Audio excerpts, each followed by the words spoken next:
Once again, I welcome you all to the event, to this webinar on effective documentation and auditing under the aegis of the UGC scheme Paramarsh, hosted by the Internal Quality Assurance Cell IQAC of the St. Joseph's College Autonomous Bengaluru.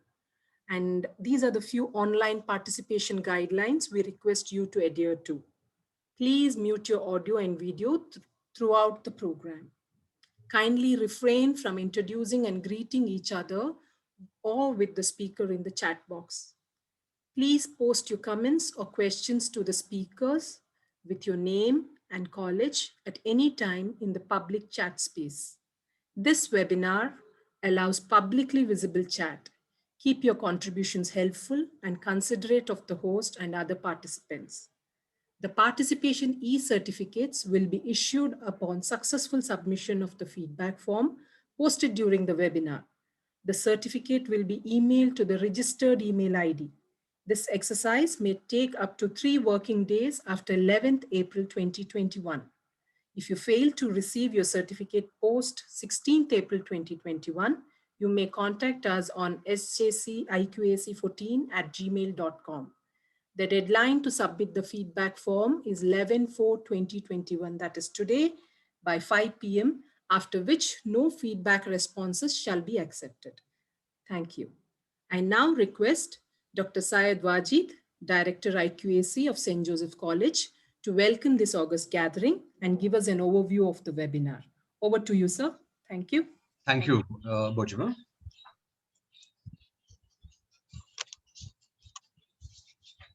Good morning and a warm welcome to all for this webinar on effective documentation and auditing, that is academic, administrative, and green audit. Now, this is under the aegis of the UGC scheme Paramash. This is mainly for our mentee institutions and also for our faculty, okay, at St. Joseph's College and also others, for them to learn as to what exactly is documentation, what are the ways of effective documentation, and when we subject ourselves to get sort of a review from others, we need to take part in this auditing. So hence there is a requirement of us to understand how do we go about this effective documentation and auditing. Hence this webinar has been organized. It's my proud privilege to extend a warm and a cordial welcome to our honorable resource person, Professor Harry Cletus, former principal, St. Albert's College, Ernakulam, Cochin. Dear sir, I extend a hearty welcome. So on behalf of our management, the deans of our college, the IQAC team member, and also from all who have gathered here, I extend a hearty welcome to you, sir.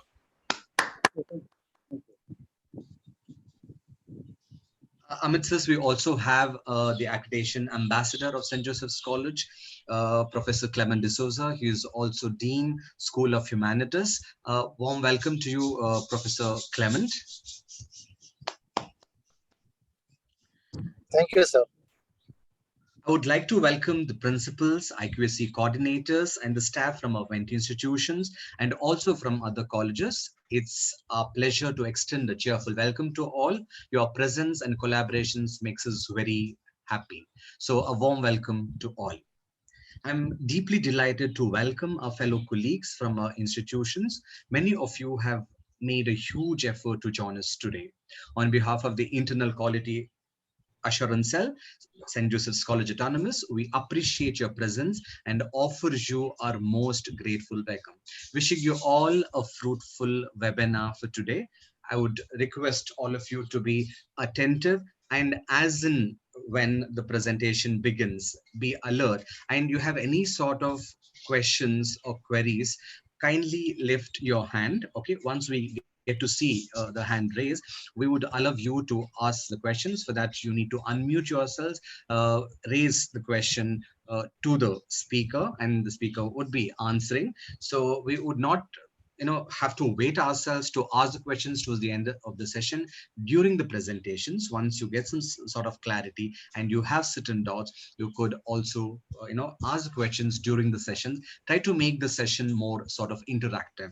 I know all the mentor institutions have started working towards taking part in the NAC process. A lot of doubts are there, a lot of clarity is there about the documentation and all. So here we are providing the platform, and we have expertise, who's already mentoring around more than 10 colleges for the NAC process, and and most of them have also are in the verge of going for the NAC accreditation. So kindly feel free to ask your questions. Be very precise, compose your questions and be clear when you're asking your questions so that you get the answers. So, okay. So about the seminar, there are two things here. As I said, we'll start shortly, another 1 or 2 minutes. First part would be documentation. Okay, so it's going to present on documentation, and as I said, you can have your questions during the session, or if you think you don't want, you can also reserve those questions towards the end of this particular session. Those who wants to ask the questions directly, you could raise your hands and ask the question. And if you are not comfortable raising your hands and asking it directly, you kindly type your questions in the chat box. We'll collect those questions and we'll put those questions across to the speaker. Okay. And somewhere at around 11:30, as soon as the session one would over, we'll just take 5 minutes break so that all of you can get a break of 5 minutes. Even resource person also have to continue with the next session. So we'll just take 5 minutes break, and immediately we'll move on to the second session that's going to be on auditing, which is academic, administrative, and green audit. The process will continue the way I just told you all. And by the end, yes, roughly around by 12:50 to 1, we'll wind up with your question and answer sessions. Okay. So hope I made myself clear to you, and wishing all of you the best. Let's try to make this webinar successful by our interactions with the resource person. So get the opportunity in your favor. So thank you all. So over to Bochama. Thank you, sir, for that warm welcome and for all the guidelines. Now I take this opportunity in introducing the speaker. It's my honor and a privilege to introduce the speaker of the day, Professor Harry Cletus. Professor Cletus has had a long and illustrious career of 30 years in academics at St. Albert's College, Ernakulam, Cochin. Sir has served as the principal for 4 years and as the vice principal for 2 years, and also as the head of the Department of Zoology for a period of 6 years. He is the ambassador to UGC Paramarsh project of St. Teresa's College and also to Miriam College, Kuttikannam, Idukki. Professor Cletus has officiated as the head of the postgraduate department and research center of zoology and microbiology at St. Albert's College. He has been the coordinator from the college for the IGNO program for 14 years, catering to more than 5,000 students, including Army personnel. He has been the coordinator to the Pondicherry Central University for the MBA program. Also, he has actively participated as a member of Board of Examiners for graduate and postgraduate examinations of Mahatma Gandhi University, Kottayam. And he has designed curriculum for the postgraduate program in space science, which was well approved by ISRO. Sir officiated as the principal of the college during the Star College scheme of DBT and also during the grant of autonomy to the college. The college was rated as one among the best 50 in the country during Sir's tenure as the principal. More than 15 MOUs were signed with the industrial establishment during his tenure. Professor Harry Cletus was the coordinator of ISO 9001-2000 certification of the college and also is a certified ISO auditor. Sir has had a leading role to play in establishing a skill enhancement innovation center and a crisis and disaster management cell in the campus, which played a vital role in the assistance to tsunami victims. He has participated in the UNESCO training for the use of electronic media in the classroom. Professor Cletus has designed and organized finishing school for final year degree students for the past 8 years. Sir has the credit of organizing 3 international level seminars and more than 35 national level seminars on the college campus. He has attended more than 10 international and above 40 national level seminars and workshops. Professor Cletus has received 2 national awards. Sir's role in the contribution to society and the promotion of health has been immense. He initiated a training program for the students and staff of the college on first aid under the certification of St. John's Ambulance, New Delhi, and established a first aid center in the campus. He organized a district level campaign against chikungunya fever when this disease spread all over the state of Kerala. I'm sorry. A microbial contamination monitoring center was established on the campus under Sir's stewardship. Traveling is Sir's passion, and he has traveled extensively throughout the world to more than 50 countries. Sir, we are honored to have you amidst us. I now welcome Professor Harry Cletus to give us an insight on the topic of effective documentation and auditing. Thank you. Over to you, sir. Thank you.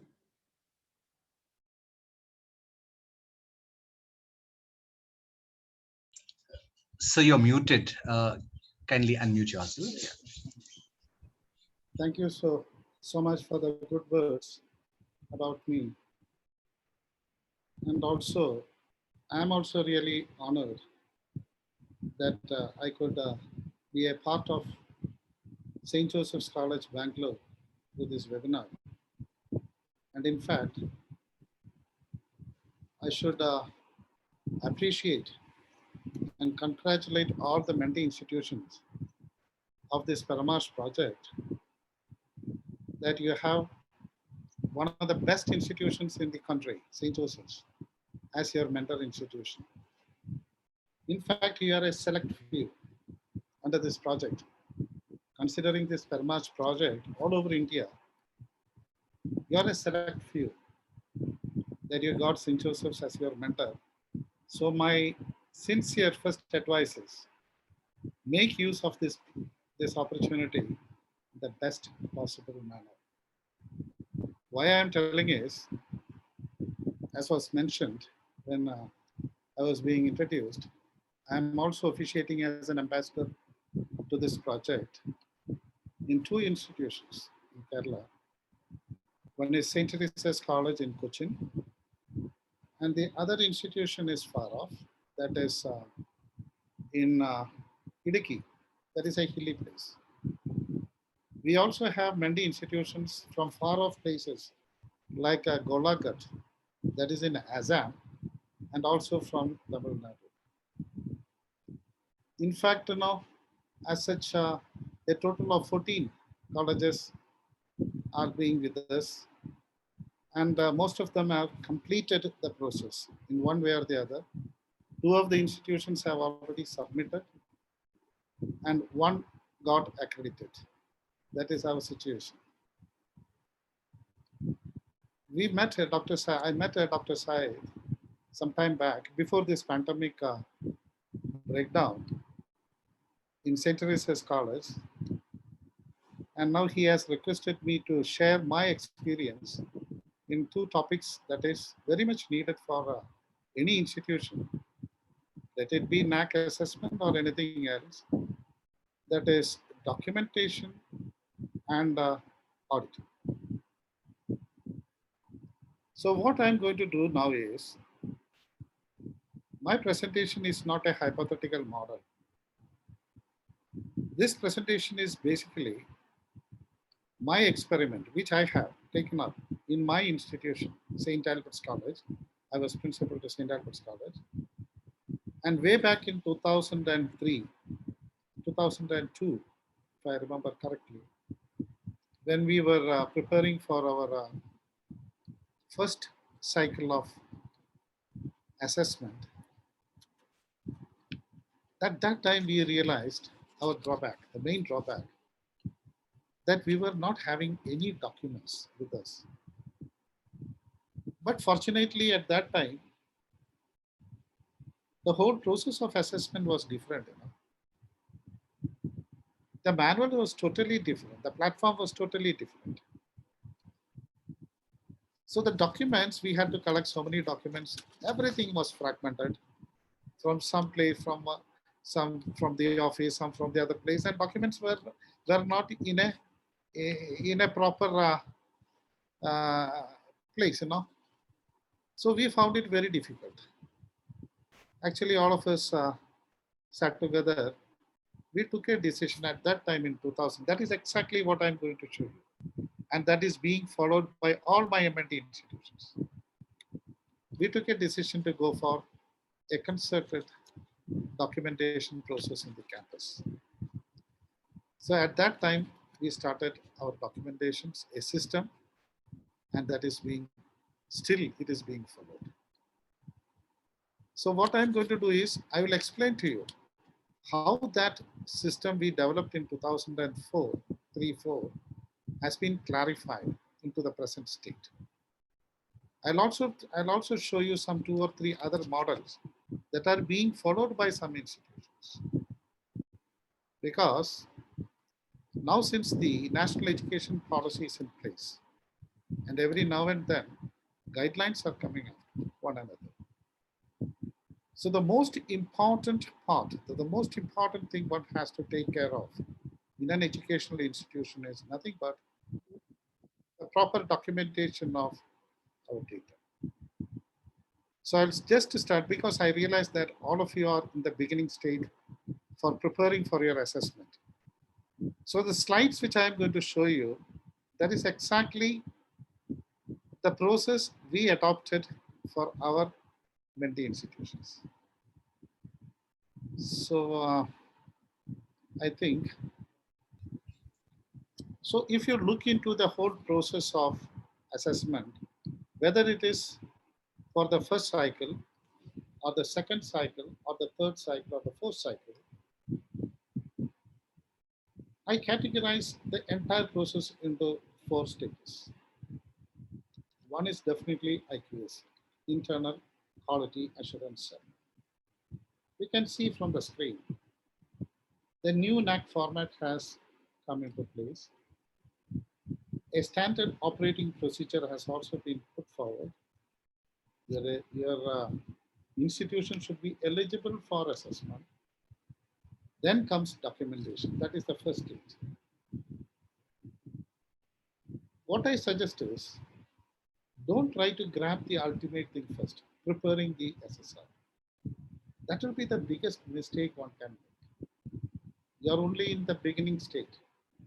I used to remind my mentees, when they come across some institution getting a score of 3.6 or 3.7, they will simply run after that institution, what they have done. It is not like that. Whether you are going for first cycle or the second cycle or the third cycle, your campus is unique. You are having so many attributes with you. And over the last 5 years, you have carried out so many activities. Now the problem is those activities and those things which you have performed over the last 5 years, these are not in a documented state. Even I have seen in many institutions that is going for the second, third, and the fourth cycle. A proper IQAC has not been established. You are going for the first assessment. Okay. The first thing which I suggest is, let there be an internal quality assurance cell in the campus. Perhaps somebody may advise you, it may not be necessary. A report of IQAC is not taken into consideration when you go for the first cycle, things like that. Don't worry about that. IQAC is the command center of the campus. It is the link between the governing body and the staff and the student, the stakeholder. So everything, every announcement regarding the quality proposals of the institution should go through IQAC. And IQAC acts as a command center in the campus.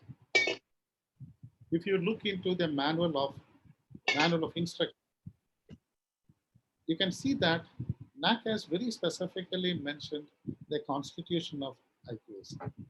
I'm sure that you might have carried out that particular process. Master might have given you all the details regarding constitution of IQAC. let there be an IQAC. No?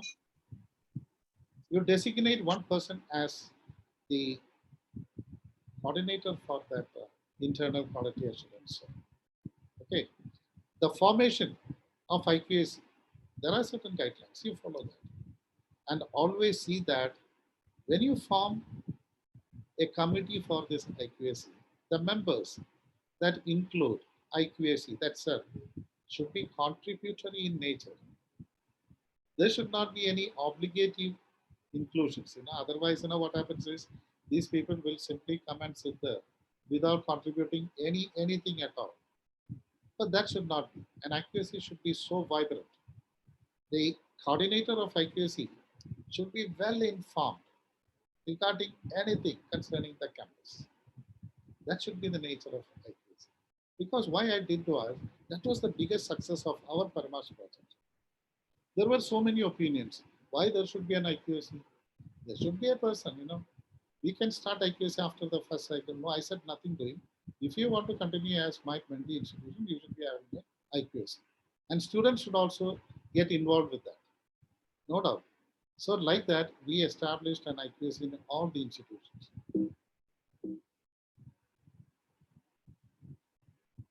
You appoint a coordinator. There should be a separate office for that. And the other things, within internet, things like that. You form a committee. Exactly like what you perform for the second, third, or fifth cycles. But always see that when you put up, can you see my screen? Is it interfering with this? Yes, sir, we can see the screen, sir. Okay.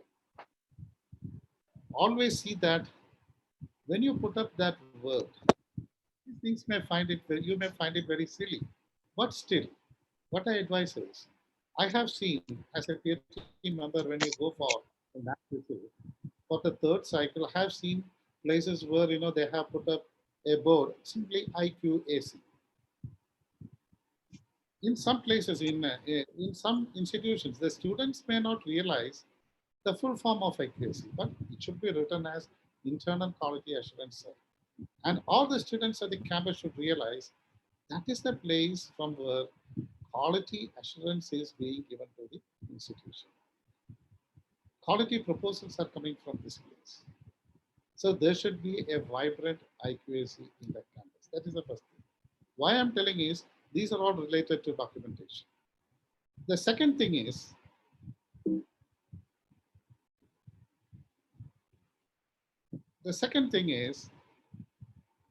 definitely there should be a schedule, a log frame schedule for action.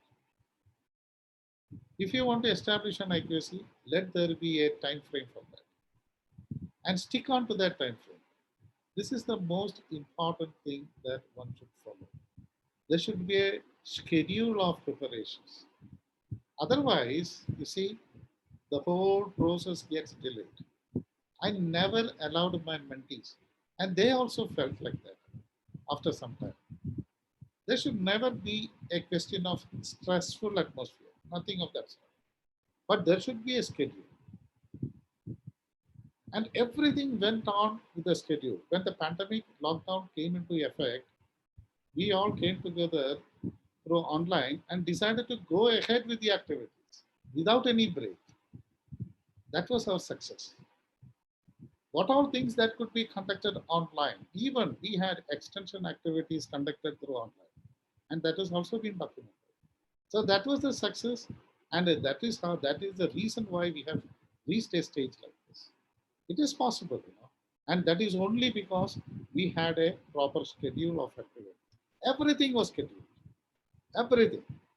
So like that, when you establish an IQAC, the main purpose is you have a log frame scheduling of activities that you propose to take up in the future. We can see that. If you want to establish, why should you wait 10 days or 15 days? Within 24 hours, you establish an IQAC. You appoint a coordinator for that. From there, you begin. All the departments should go for an awareness program. Let there be a date for that. Okay, because these are all linked with what? Documentation. You see, again, if you come to that 4 stages, once that IQAC is over, that establishment of IQAC is over, my sincere advice is every person involved in this or every teacher in the campus should go through the new NAC format. This is something that nobody cares. Everybody wants to go for assessment. The new NAC format is in place, the corrected version is in place, a new standard operating procedure SOP is in place, and a new set of data templates which are required for data input that is also in place.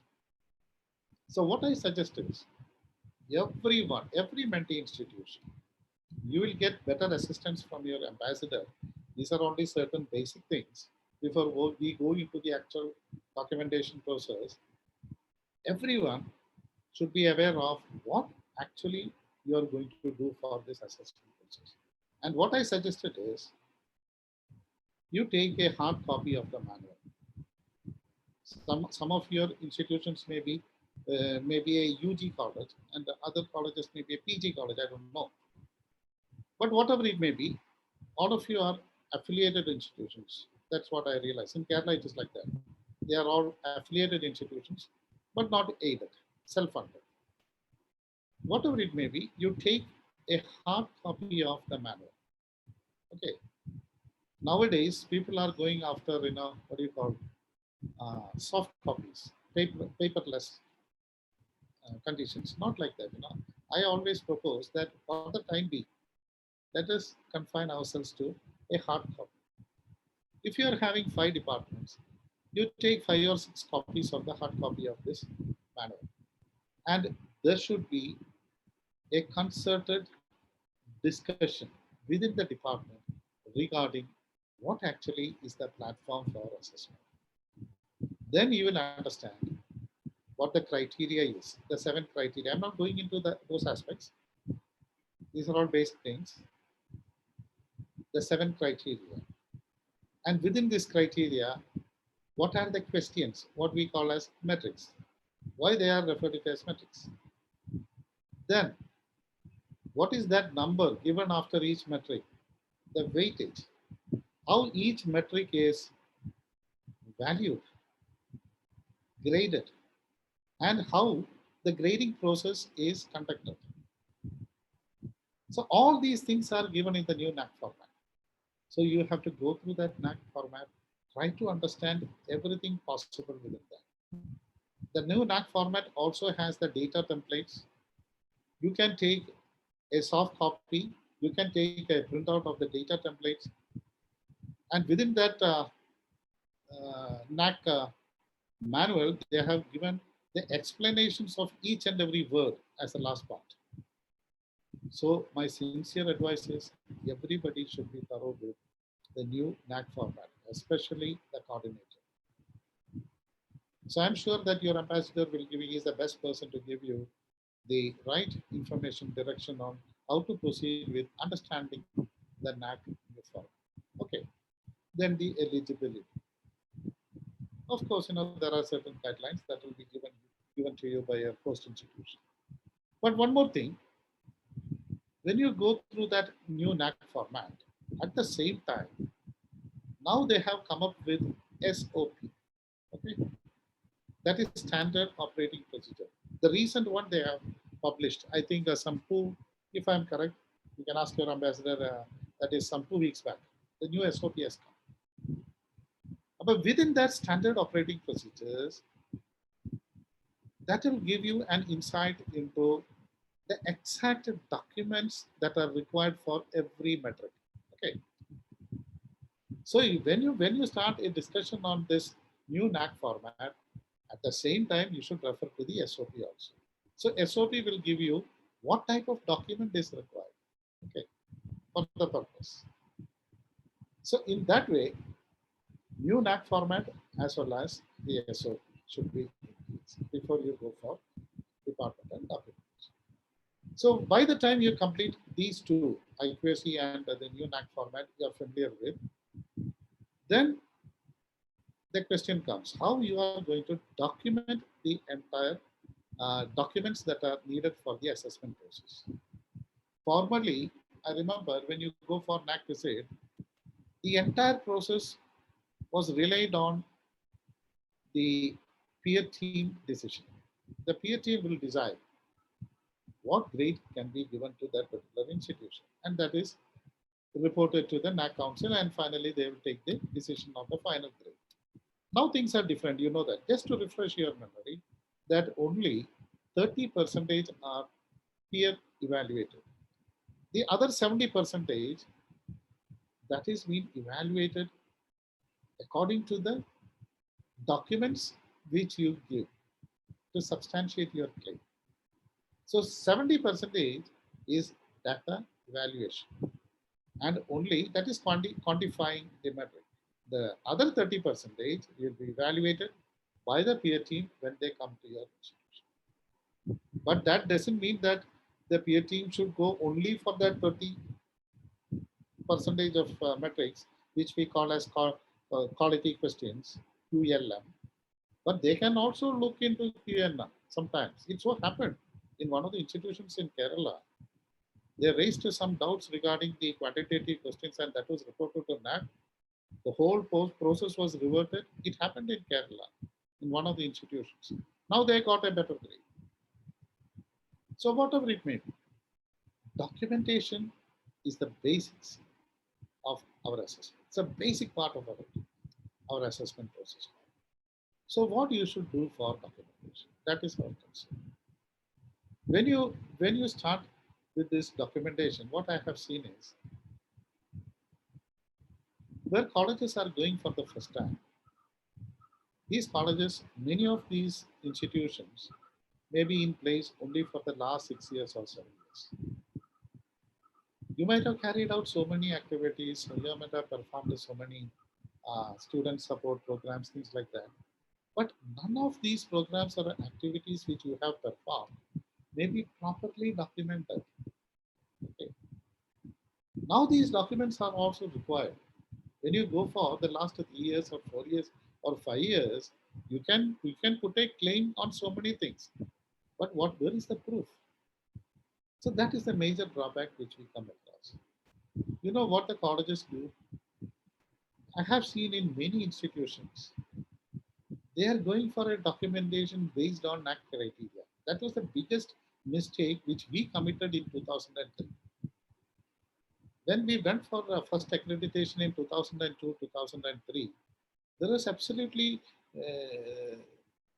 no system of departmental documentation or even IQAC. We never heard of IQAC at that time. So there was no documentation at all. So what we thought of, we'll have a documentation process based on those criteria. At that time, there were around 5 or 6 criteria at that time. So based on that criteria, we put up a documentation process, and that was the biggest mistake which we committed. Then we realized that this is not the right way of documenting. Then we started with another system, and that is exactly what I'm doing. That is my experience, my observation, and that is the success story when we implemented that system of documentation. Okay.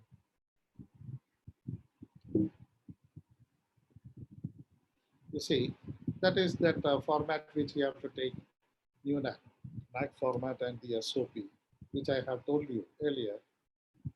You can also see that this thing, that for an example, a sample, where they have mentioned in that SOP what actually is required to substantiate your claim. What type of document, what type of proof is required. Okay, that is what is called SOP and all. Again, eligibility, I need not go into that, but you have to make clear that the iShare registration should be in place. And nowadays what happens is, once you go for iShare registration, that is All India Survey on Higher Education, that reference code is required for the purpose, our assessment purpose. Sometimes the certificate is, many of my colleges, what happened was, that certificate, we are not getting that e-certificate. So better that you go for that registration as soon as possible and try to get out of that e-registration, that format, certificate. Okay, now we go into the departmental documentation. You see, in an institution, there are 6 avenues of documentation. Whatever it, office documentation. In college office, if it is an affiliated and an aided college, aided, I mean, normally in Kerala, I don't know how it is in Karnataka, in Kerala, 33 files are required. These are mandatory files, 33. It involves all the administrative files. It involves all the student academic files, right from the admission to the issue of your transfer certificate, everything. 33 files are required. And these 33 files are in the college office. What I'm telling is, in a self-funded institution, as far as I know, please forgive me if I'm wrong, around 14 mandatory files are required in the office. 14, 1-4. Okay. As far as a self-funded institution is concerned, mandatory files, certain files regarding admissions, certain files regarding the payment of fees, certain files regarding the examinations, like that, there are 14. That number is around 14 in Kerala. What the IQAC should do is, IQAC coordinator should see that all these office files are in place. Because why I'm telling is, I had an experience when we went for an NAC visit, when we visited the college office, definitely you will go through some files. Perhaps those files may not be required for the actual purpose of assessment. But just to look into the integrity of the office, the peer team members may just look into the files, how these files are kept, the examination files are kept, okay, the admission registers are kept. In Kerala, most of these are still in the old process, that is hard copy. We have not gone into that new this thing in most of the colleges. Although for assessment process, they are showing administration and other things are all through soft this thing. I mean, through computers and all. But still, the old methodology is followed. Like that, 14 files are required. The IQAC coordinator should see that these files are there in place and it is all updated. Okay. You need not go into the veracity of these files, but still see that these files are updated at least every 3 months or 6 months and keep it in that updated condition. Then the second thing is documents with the governing body. The coordinator may feel that how, especially in a self-funded college, how can I go to the governing body or the chairman of the government and ask him to show the files and all? Just appraising through your principal, if possible, that there are certain files required by the governing body. The first one, when it comes to an autonomous institution, there are certain mandatory files required for the governing body. But as far as an affiliated self-funded college, the minutes of the governing body, okay, that is required for our assessment process. Then other documents, property documents. I have seen, because earlier, in the earlier version of the NAC assessment platform, there was a metric on the property documents, the nature of the land, and things like that. So that file is very important. And suppose you are having an agreement with the government, especially in Kerala, we are having direct payment agreement, private institutions with the government, things like that. The strategic or the development plan of the institution. All these files has to be kept with the governing body. And that should be perfect. And I have seen institutions where when the peer team goes for an interaction with the governing body, normally it is said that it is over a lunch, but it happens in some institutions, it is conducted in a most perfect manner. With all the records are in place, the governing body will also be there, the NAC peer team will be there, look into all these documents. that creates an impression that these people are focused. That creates an impression that these people are taken care of in the best possible manner. So what all things you take up, any activity, let there be a benchmark of quality. Whether it is for the first cycle test, by the time you reach the third cycle or fourth cycle, the total concept of IQS is also different. That is there. This is only for the first cycle I'm telling. This much at least you should have. So documents with the governing body. And there are 4 main files that has to be kept by the governing body when it comes to your self-funded institution. That also you take care of. Okay. Then the departmental documentation, very, very, very important. IQAC documentation and photo documentation. So what actually you are going to do with that? I don't know the nature of departmental documentation in your institutions. What I did was, when I was assigned this ambassadorship for many institutions, instead of 5 colleges, we selected 7 colleges on the presumption that there can be some dropouts. So Marian College, I did the same. Instead of 5 colleges, we took up 7 colleges. And altogether, we are having 5 professional institutions within this 14 institutions. But the most fascinating thing is there are no dropouts. Everyone is in the verge of completion. And one thing which they have done, the most perfect manner, I can show you the slide, the departmental documentation and how that was carried out. So there was a conflict of ideas that how you will put by this department documentation. Then some people started saying that we have seen in such and such college where they are having a very big grade and all. They are putting up the documents in this particular manner. So I said, okay, that is left to you to decide. This is only my version of documentation.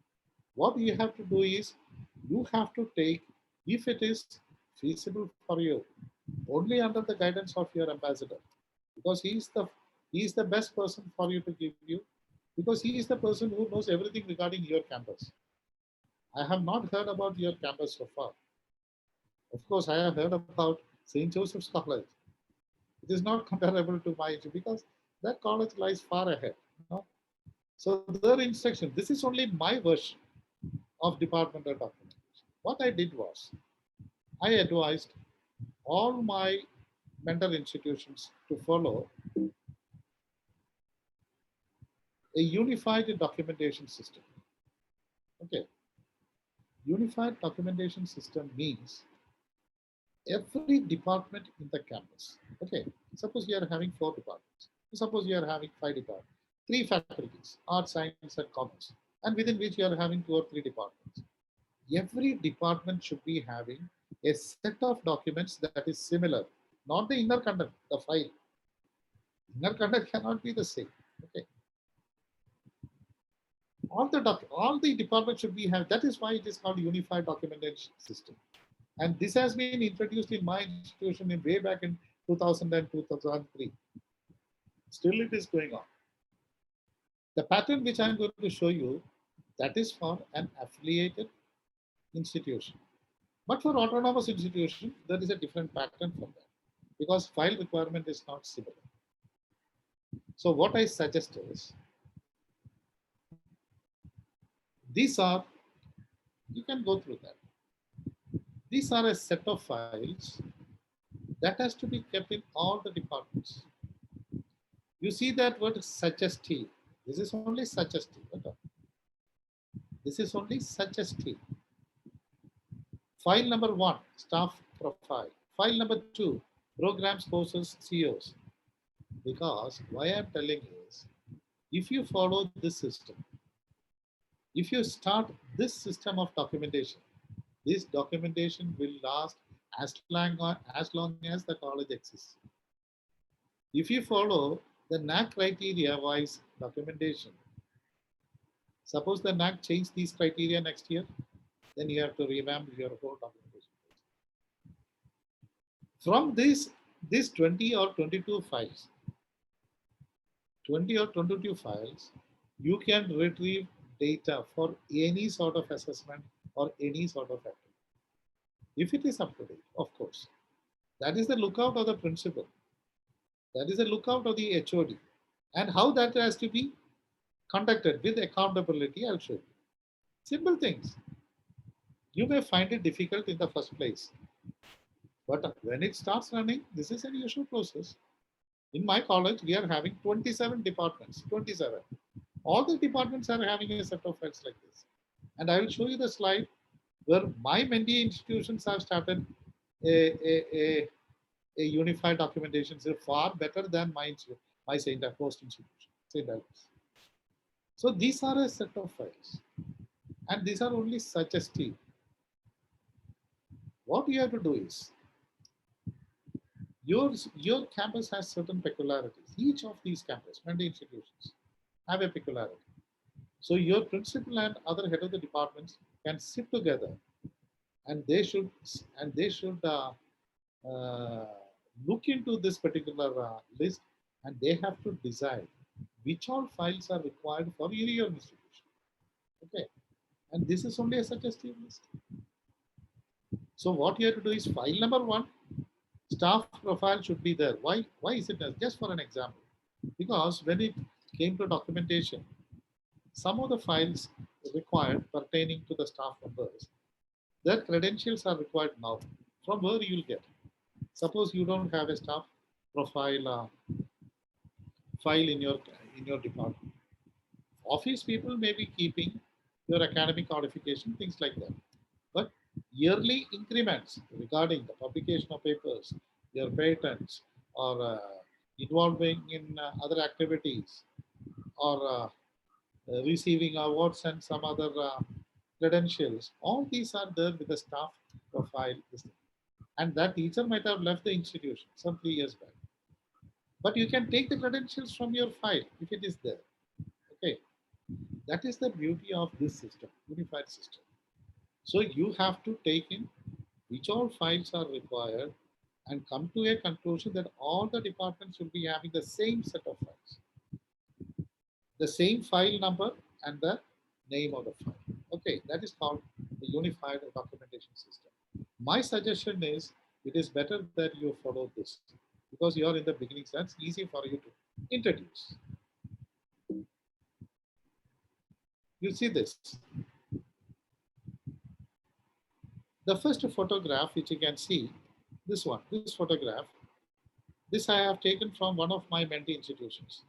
Superb. The way in which they have documented last 5 years data they have taken. They have followed this same pattern they have followed. They are having around 8 departments, and all the 8 departments having they have the same documentation system.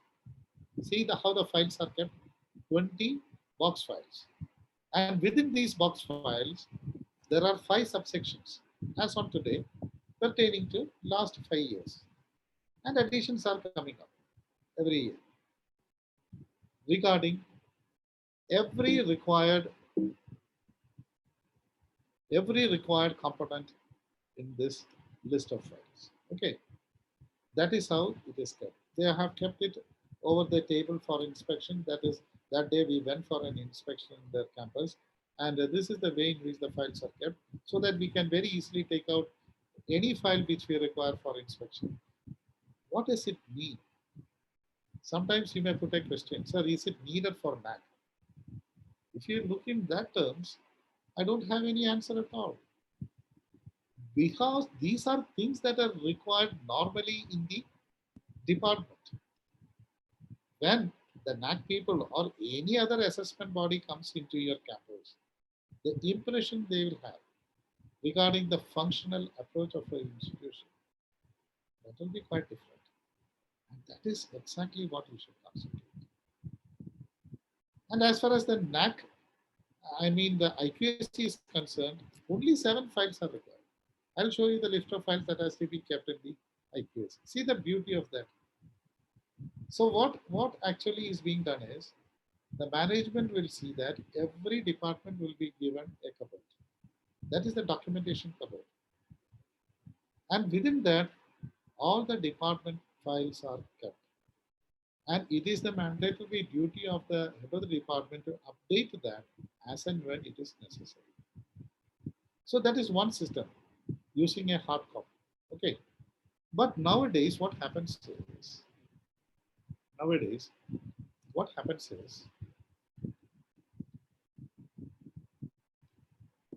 some people have started following that soft copy method, paperless, using computers.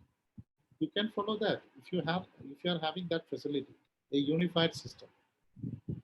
I have one institution with me. They are going for the third cycle. That all these documentation process is being carried out in this manner through computer software, putting it as a soft copy. You can have a staff profile, all the 22 files into one folder. There can be subfolders pertaining to an year. See how it is kept. So like that, if you're having that facility and if you're having that manpower to do it, well and good. It is suggested. But the system remains the same, the unified documentation system. Because if you follow this system, it is very easy to retrieve the data pertaining to your backups. That is the beauty of this particular system. Again, now the question comes. This is the list which you are following. Okay. Whether it is in a soft copy version or in a hard copy, this is the list. What are the inner components regarding each and every file? For example, if you take staff profile, what sort of profile you will keep inside? Commonly that is called your CV or a biodata. In what format you will keep? And that is why I tell you, IQAC should be having common formats for everything with a benchmark quality. For example, staff profile or the classroom attendance. Of course, for classroom attendance, there can be a format for every institution.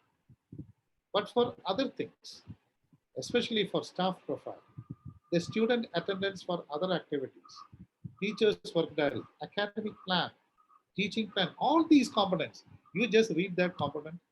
All these are required for your assessment, isn't it? And there should be a common format for that. You just tomorrow, when you go to your parent institution, you just look into the teaching plan or the feedback formats used by your department, if at all. All these formats will be different in nature. There won't be any common format. And this is one of the duties of the IQAC to see that the common formats are designed and that too with a benchmark quality. Every format should be having the title, the name of the institution, and the emblem, all details on top. I have seen when minutes are recorded by the departments for departmental meetings, some people use a register, the others use a what do you call a 200 pages notebook. Even I have seen people using a just a white paper. No, it should not be like that. For every component that is required, commonly by all the departments, there should be a common format. This is one thing that is very much required because nowadays, when you go for submission of your documents for assessment, they are insisting on that your document should be that is xeroxed onto your letterhead. Okay, so every component that is required in these files, staff profile, progress, courses, timetable, faculty timetable, this work diary, academic plan, teaching plan, all these should be having a common format. And that should be designed by the IPAC. And this is the list. This is the basic list. You see, I will show you one by one, I will show you. And from where actually you'll get this? It is very easy for you to design. There is no need to go after somebody. The feedback form. You may say that we are having a feedback form. Just look into the feedback form of your institution. Is it enough? Because we are going for a quality assessment process. Okay. And for quality assessment process, every component should be having a benchmark quality. That is what I'm doing. Every component, 17 registers, result analysis. There should be a common pattern for that. Student teacher evaluation form, very much required. PBIS, AAA, PBIS, performance based assessment system. That is required by one of the metrics in criteria 6. Monthly feedbacks, COPO attainment, internal marks, teaching plan, criteria 111, that is required. Academic plan, 111 required. Work diary, consolidating all these into the work diary. Because nowadays, almost every educational institution is having a work diary, teacher's work diary. I'll show you an example. I hope that you can see this work diary. Perhaps you may be having one. And, and the most important thing is, this is the work diary of an institution that is going for the first cycle. Just like you. They are going to submit the IQA by the coming June. This is a format of the work diary. And work diary will be having all that is required as a document, countersigned by the head of the department and the principal. So that itself becomes a document. So that is the way in which you should design things. And if there is a command center in the campus that is IQAC, IQAC can definitely give directions like this. The best person for you to consult with is your ambassador, Dr. Said. He can give you directions on this. This is only my version. Better directions can be given. You see, you follow that from the beginning. Don't take anything for granted. Things are not smooth like that. Because getting a quality assessment means it is something that you have to put in without any stress. Again, I'll tell you, without any stress, so that all these will come under a particular content. So that is also one of the attributes, one of the activities that has to be taken up by IQAC, suggestive common formats. Okay, then again, attendance sheet, a suggestive format. Because when I introduced this to my Paramas mentees, they all started, sir, where is the format? It is, but yeah, it is there. So I used to give the formats to them. I always insist that that format should not be used. You have to design a quality format by yourself. And if you want, you can just show me. Then you go ahead. Like that, everyone has designed their own formats. Now the beauty is that when they start project, now they realize the importance. At that time, some colleges were a bit hesitant. What this man is telling, format and all. We are having formats, whatever we are in functioning for the. Now these people are coming back to me and telling me, sir, that was a good decision that we changed our system. Because changes are required. Don't try to stick on to what you were doing. What you are doing was good, but try to have a vertical progression rather than a horizontal progression. You see, teacher's profile form. That too is very, very important because that profile of the teacher, every year you have to update. New teachers will come and go. That is what that is seen in all the self-funded institutions where teachers, some of the teachers will stick on to the next year, some will be going after that. But their profile remains with the department so that if it is required for a future purpose, it is there. Okay, and that will be under the custody of your head of the department. Any teacher, if that person is there for the entire academic year, should be considered as a full-time teacher. And the credentials of that teacher can be taken for assessment purpose. But that teacher might have left 2 years back. But now, since then, when you need her credentials or his credentials, you have to take it from the teacher profile file. And you can have a common format for them, for all the teachers in the institution. So that is the format. The format you have to decide. And one thing I can tell you, if you find it difficult to make a format of yourself, you just ask your ambassador. I can also extend, because all these things are not secret things. And why I am putting my name on every slide is I have seen people have started using my slides again and again. So there won't be an explanation over that slide. That is why I can share anything of from my slides, because these are all formats which I also gathered from other institutions. Academic calendar, as far as you are concerned, academic calendar is issued by the university. This is required for 111. Metric 1, this is required. For autonomous colleges, the metric 111 is quite different. But for your affiliated college, academic calendar, importance of academic calendar is there. The second metric, academic calendar and CIE, it is there. From where you get this? You can get this from the university, the academic calendar. But for autonomous colleges, academic calendars are devised, designed, they are scheduled by the college itself. Okay, so that also is a format. Then again, academic calendar, another one. Based on the academic calendar, you should be having an institutional timetable. Okay, this is only a sample which I am showing you, and this was actually a timetable made for this pandemic period. Why I want to show you this? See the beauty of that presentation of the timetable. Okay, the entire pandemic period they used this timetable. St. Saviour's College for Women. Now, my wife is working as an associate professor in this college, and she is also a coordinator for the institution. See the beauty why is there, because that is what I'm telling. Whenever you take up any, that should be having some benchmark on it. Based on that, they are having a departmental timetable. Okay, staff members are assigned the duties, departmental timetable. And based on this timetable, we are having a teaching plan.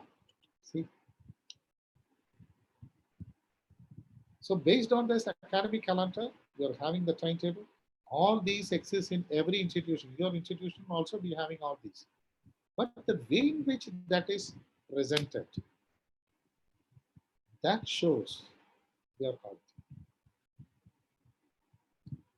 Our teaching plan, and all these things can be integrated into this work diary,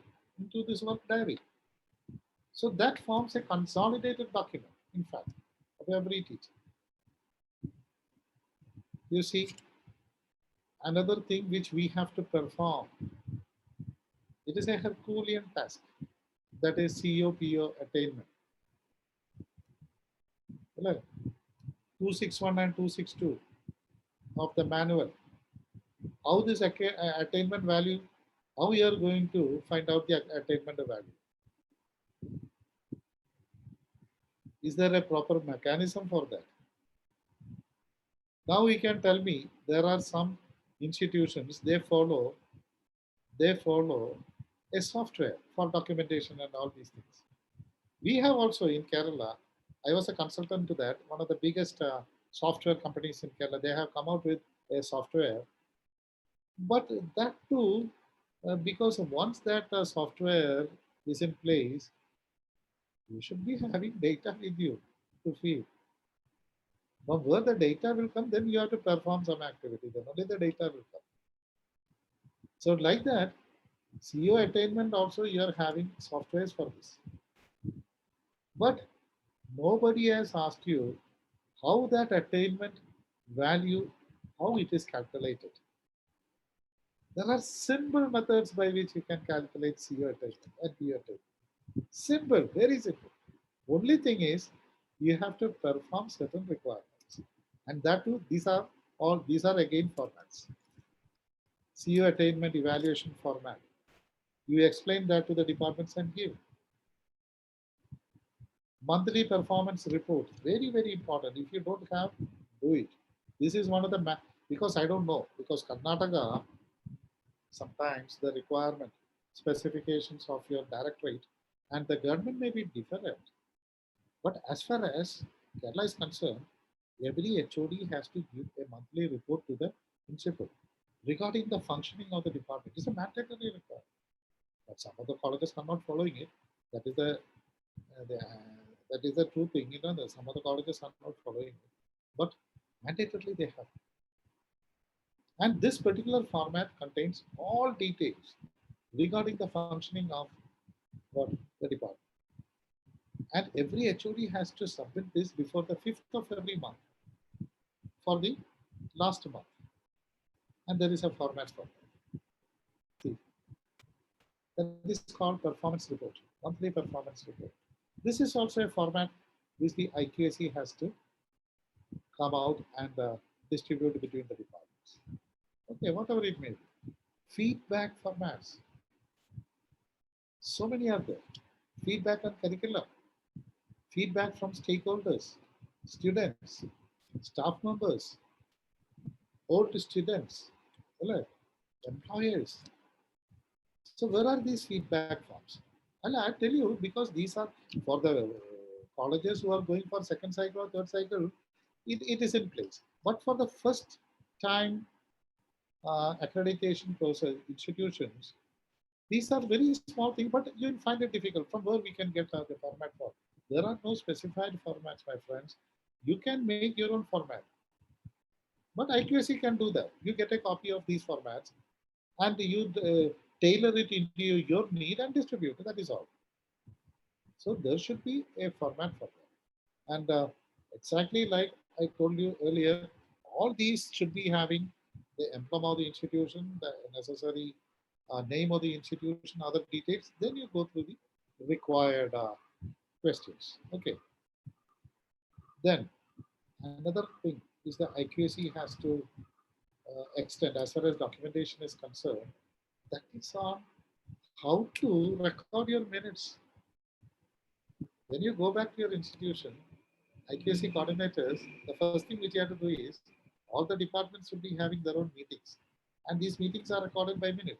Just go through that minutes. Then you'll understand. There are so many things like that. Minutes of other committees. Recordings in the library. Recordings in the office. So this is the prototype of recording minutes. This can also be by way of a hard copy or a soft copy. That is left to you to decide. But the format should be like this. This is the officiated accepted format.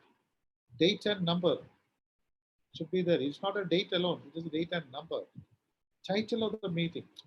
If you're having any statutory body within your institution, campus, just like a cooperative society or things like that, statutory bodies, they have to follow this format. Contents of the minutes, members present, signature and seal, follow up. That should also be there. So if you form an IQAC, IQAC has to put in a minutes book. They have to follow this prototype of recording minutes.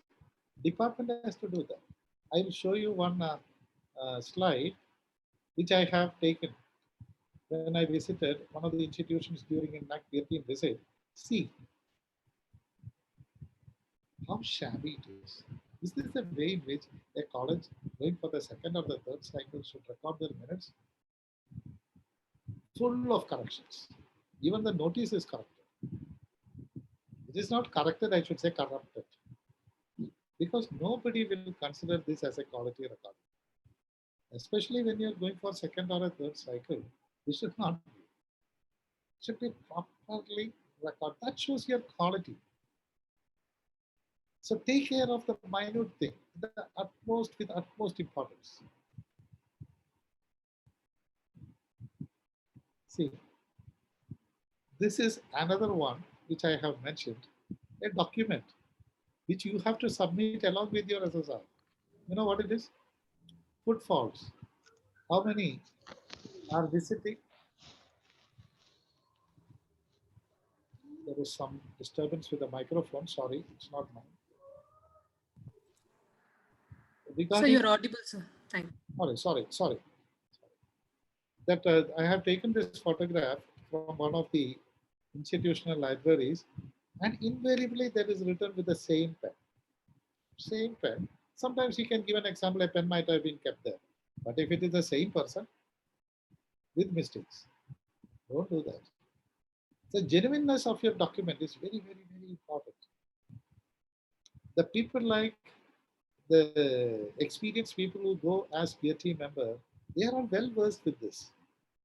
Just by looking into it, they can realize whether it is written by the same person or other person, whether it is a hooked up document or not. Don't do that. If you're caught, you're finished. So be genuine in your approach. Then you will succeed. See, who will accept this? This I have seen. 12/10/2008. Will you accept this? This is also a document which they have submitted along with this. This should not. If you're taking a Xerox copy, I'm not showing those slides because that will take some more time. That is why. See, if you're taking a Xerox, a photostat Xerox, that should be a perfect Xerox copy. It should not be just slightly within a side angle and all. No, you don't do that. One side full of dark color, the other side is full of light color. There are things like that.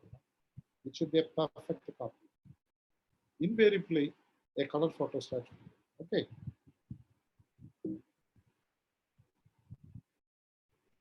Student teacher evaluation.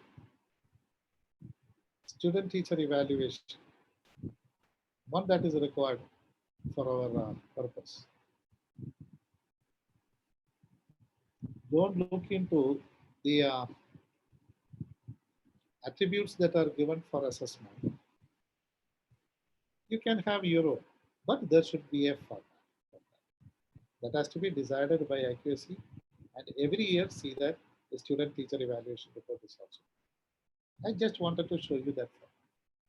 Then student course exit survey, program exit survey is also there. So that has to be taken. The format should be given by the accuracy. Because COPO attainment for which for the indirect method, the student course exit survey is required. Otherwise, what happens is every department will be having their own method. So that's one. Result analysis. This is one document that is very much required. You see, result is our ultimate, this is the ultimate purpose for which the institution exists. Of course, now it has become a holistic, so holistic that so many other things has to be looked into, whatever it may be. But after every semester, after the results are out by the university, declares the result, you have to come out with a result analysis. Then only you can go for corrective measures. There is a file for result analysis. And this is a software which I have developed myself for my institution, where it is very easy just to show where actually you stand in your results. See, so you're having a ready reckoner with you that this particular department is having better results with more number of A plus grades or less number of D plus or D grade. Other departments may be having more number of, so then you have to look into why this has happened. Okay, so that is the main reason why this is a monitoring system. This comes in audit. I'll show you, but there should be a system for that. These are all simple things which you can do it within 10 days. The whole filing, this thing you can arrange within 10 days. Actually, I gave only 15 days to my mentees. But some of the mentees were actually, they were under a competition and they informed me they have completed within 11 days. And somebody was telling that they completed within 12 days.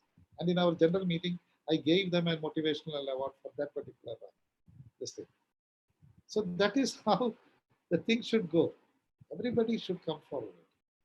Don't think that this is a burden for you. This is a requirement. When I took up coordinator as coordinator in 2003, at that time there was absolutely no accountability in Kerala, you know, full of politics. Campus was full of politics. Even student unions were deciding whether the NAC people should come into the campus or not. That was the situation. At that time, there was a coordinator in my campus, and he said, enough is enough, I am leaving. And the whole burden came to me in 2002. Then I contacted my father. My father was the director of collegiate education. He said, I said, I've been given this coordinator, say what I should do in a campus like St. Albert's. He said, this is an opportunity for you. This is an opportunity for you to prove. So take it in that sense. Opportunities will come to you as difficulties in life. You see? So what are things that are required from you now? Somewhere somebody will be watching you. I tell you. Because at that time my father was telling me something good will come to you if you take up this assignment and do it in the right sense. I never turned back. Maybe that is the reason why I could sit in the principal's chair at a later stage.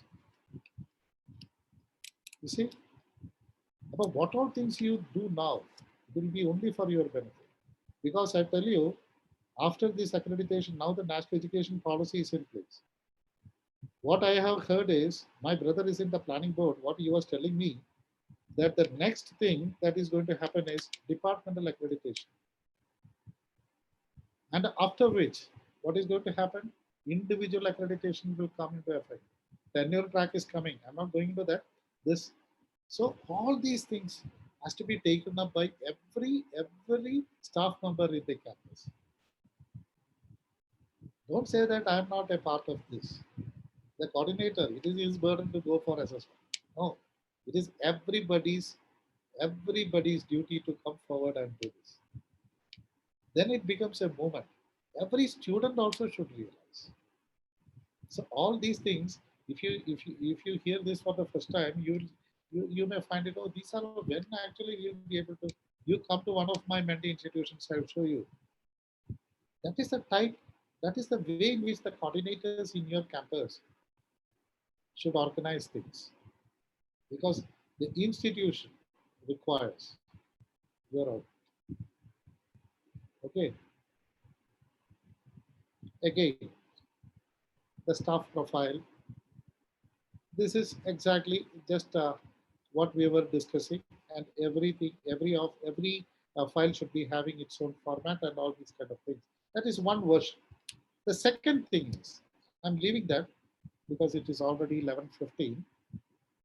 Photo documentation, very important.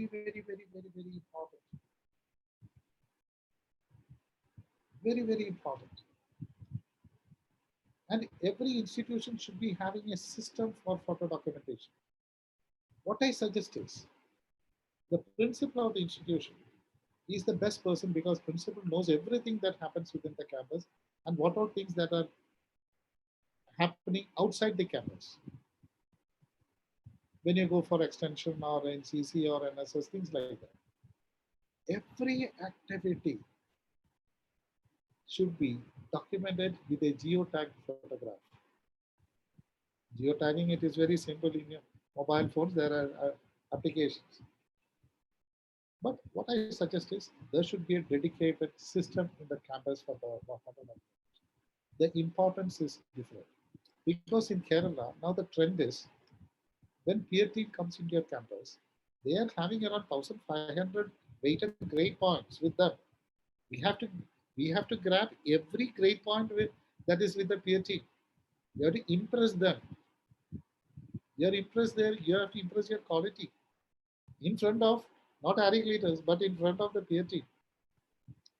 So with photo documentation, now colleges in Kerala, what they are doing is, before they come to your campus, they are putting up an exhibition using the photographs. And this is and this is something which you have to see for yourself. An exhibition that is putting out by the institutions. I'll show you just one example. See.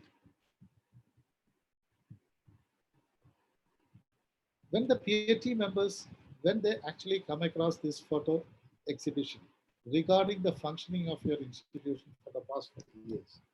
Okay, you may be telling me that we don't have photographs for the past 5 years. We never thought of having photographs. Okay, well and good. But from now onwards, at least, there should be a dedicated system for documenting photographs. Okay, this is an exhibition. So once the peer team comes into your campus, the principal's interaction, then you go to IQAC or things like that, then your photo exhibition. These three things enough. If these three components are there in the right manner, that is enough. I tell you. So that is the importance of photo documentation. Then coming to yet another method of documentation. That is, I have seen in some colleges, this was also one mistake which I have committed long time back, 18 years back. Documentation based on NAC criteria. You may do it. That is some decision which you have to take. My suggestion is different. This is only one version which I am showing you. Based on the NAC criteria, you are having some files, and based on the requirements of these 7 criteria, you are putting up files. But the only concern is, suppose the NAC changes these criteria next year. They have asked for our suggestions. I have sent in my suggestions also regarding the restructuring this criteria. So in that case, you have to revamp your entire documentation system. That is why I am telling. The other method is more feasible for me to suggest. This is another method. So within curricular aspects, there are a set of things, based on the NAC requirements. All these you have. The number of files also will increase. Otherwise, it becomes very easy. So this is also one method that is being followed. I'm not going in depth into this, but IQAC should be having a documentation system, IQAC. And this is a suggestive list of files that has to be kept in the IQAC. I have already shown you all this: log frame schedule, staff orientation, and student orientation chapter. Student orientation is required every year when new students come into. At the same time, staff orientation is also required every year. The staff should be inducted into the system through orientation. There is a charter for that. General feedback details, staff student trainings, very important. You just read through that. Audit reports, college development plan, NIRF. As far as NAC is concerned, NAC criteria files, only 7 files are required. Only 7 files. And all these files will be having 3 components in common. What are these components? One is a write-up of the criteria. If it is a criteria number 1, this is criteria number 1. Criteria number 1. Criteria number 1, criteria, that write-up of that criteria. Okay. Then all the metrics, 1.1.1 to the last metric of criteria 1, answered. If it is a qualitative question, 500 words, particular. If it is a quantitative question, the average number or percentage, that table. And finally, the data documents. Finally, the documents to support that. Okay. These are the 3 things that are required in each file. If time permits, I'll show you. I'll open these files and show you how it is kept. How it is being kept for this coming June, July assessment process. So that is how IQAC keep files. So department files are there and IQAC files are also. Okay. I'm not going into the details of every component because you can read this. These are all things that is so common. Then, if you are following any of these documents, okay, any of these documents, and if you are focusing only to what do you call NAC assessment under this Paramas project, what I suggest is the coordinator should be having a ready reckoner with it. And what should be the nature of the ready reckoner? It should be like this: a script of every document that is required for every metric. For example, you see metric number, document required. This QLN, that is the writer, that is a QLN. That first question is a QLN qualitative question, and that has to be through a writer. And that write-up should also be there with the coordinator. You see, the coordinator should be having a structure with it. Otherwise, the people who are writing this particular metric, this thing, criteria one, they will ask the coordinator, sir, how you will write? You give us some directions to write. Then what you will show? That is why you should be having a sample write-up. I'll show you that. I don't know whether it is visible for you. Is it visible? Yes, sir, it is visible. Yeah, like this, you can show them. This is the way in which that metric has to be answered. Okay, like that, all the qualitative metrics you should be having an example with the documents that are required for the. Then that becomes very clear.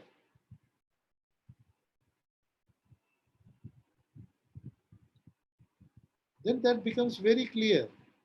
This link is not working for me. Otherwise, I could have taken it directly. So that you should be having a list. This is required for all cycles. But then the coordinator becomes absolutely 100% safe that he is having all required things for SSR. If somebody asks you what I should do for this particular 131, then you say it is the copy of the syllabus pertaining to that issue. That copy is required for the purpose. You can also go one step ahead like this, where all the documents are there with you, the coordinator, in a stamp size form. Every document concerning that particular matter. You see this? The beauty of having that entire SSR in your pocket, you're absolutely safe.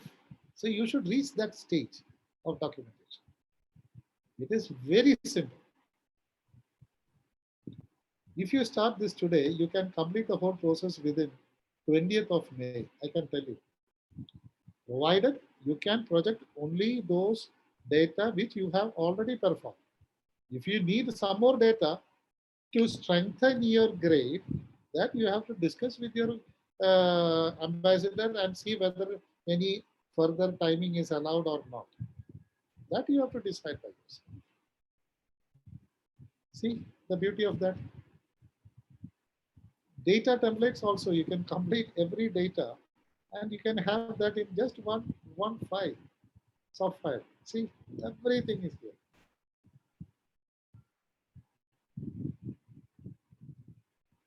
Staff orientation, that charter which I have shown you.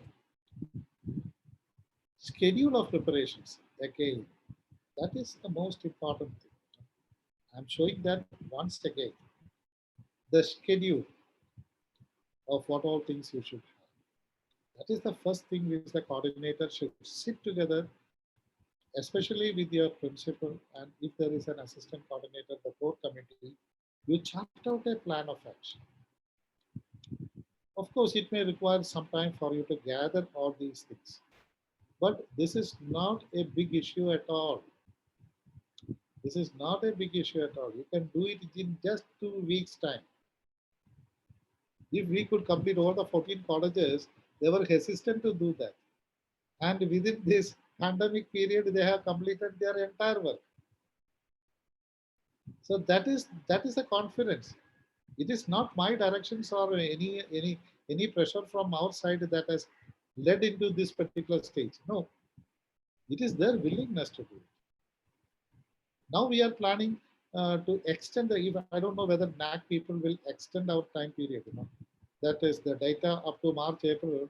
Instead of that, they may extend up to next December. For last year, it was like that. But this year in 2021, if they extend it up to the December, December 2021, sometimes we may also extend up to, because some more data can be input, so that our grade becomes a bit more stronger. So that you have to decide. Schedule of preparations. Now again, one more thing. I am having just 1 minute. Teacher empowerment. Content creation. These are all certain activities that has to be performed by IQAC, for which documents are required for the purpose. This will come one after the other. Simple things. Then the question comes, sir, you are telling us that there should be a unified pattern of this thing. How we will collect the data for that? Simple, very simple. You criteria wise, you prepare a performance chart like this and distribute that to the departments and ask them to give you supporting documents concerning that particular metric. Qualitative metrics you have to write. That is a different story. As far as quantitative metrics are concerned, to every department, 7 performance charts concerning 7 criteria files like this. Criteria 1, participation, board studies, curriculum design, percentage progression with programs with CBCS. Very simple. You see, the first question, participation in BOS, from where you will take staff profile, it is there. Last 5 years, if it is there, it is very easy. Then percentage programs with CBCS, from where you will take, again, course syllabus, curriculum, 7. Number of add-on courses, from where you will take, certificate courses, programs, courses, CEOs, file number 2. So like that, every component that is there, it is with the unified system. So that is the beauty of doing that, following that unified documentation system. This is only one, my version. You have to follow the best possible, tailor it into your thing. Criteria 2, like that, you can have 7 performance charts. Performance benchmarking is different, I tell you, because when you complete all these things, I had shown you one particular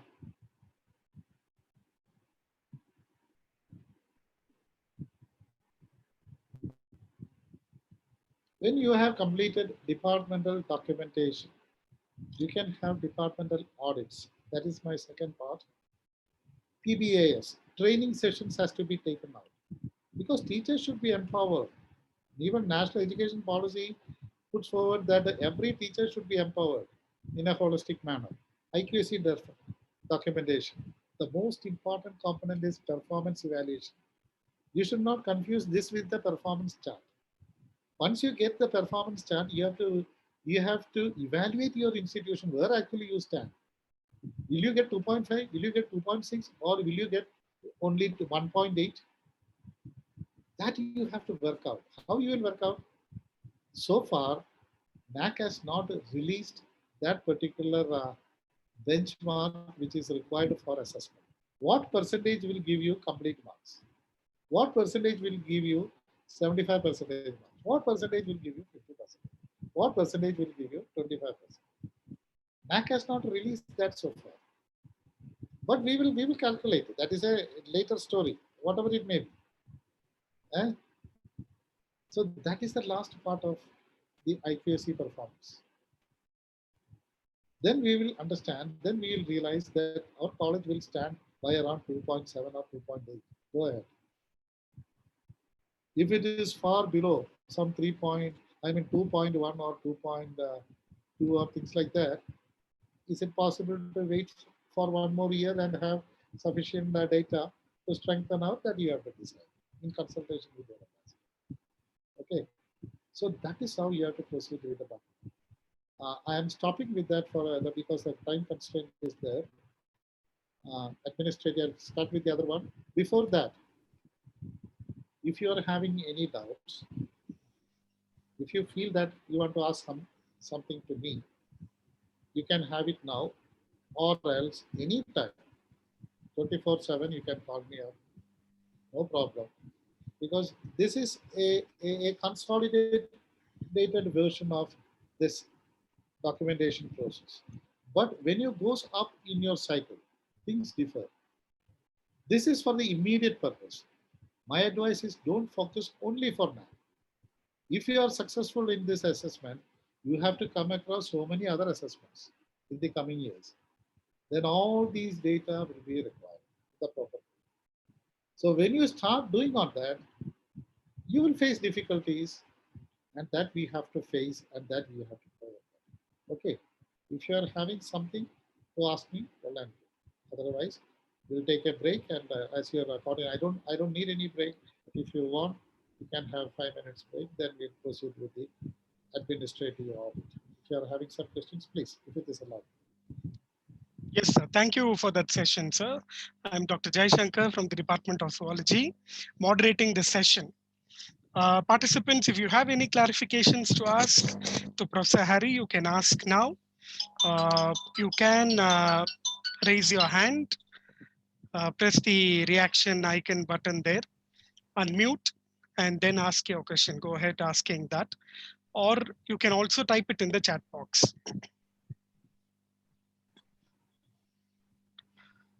If there aren't any questions, we'll take a 5-minute break and rejoin at 11:40. But again, I'll wait for one or a minute or so if there is any question from the participants. Hello. Good Yes. morning, sir. Yes, madam, go ahead. I'm Malika from St. Teresa College, Bangalore. Sir, I need once again that regarding the documents which you have to collect from the governing council, little bit clarification once again I need, sir. Yeah, just a minute.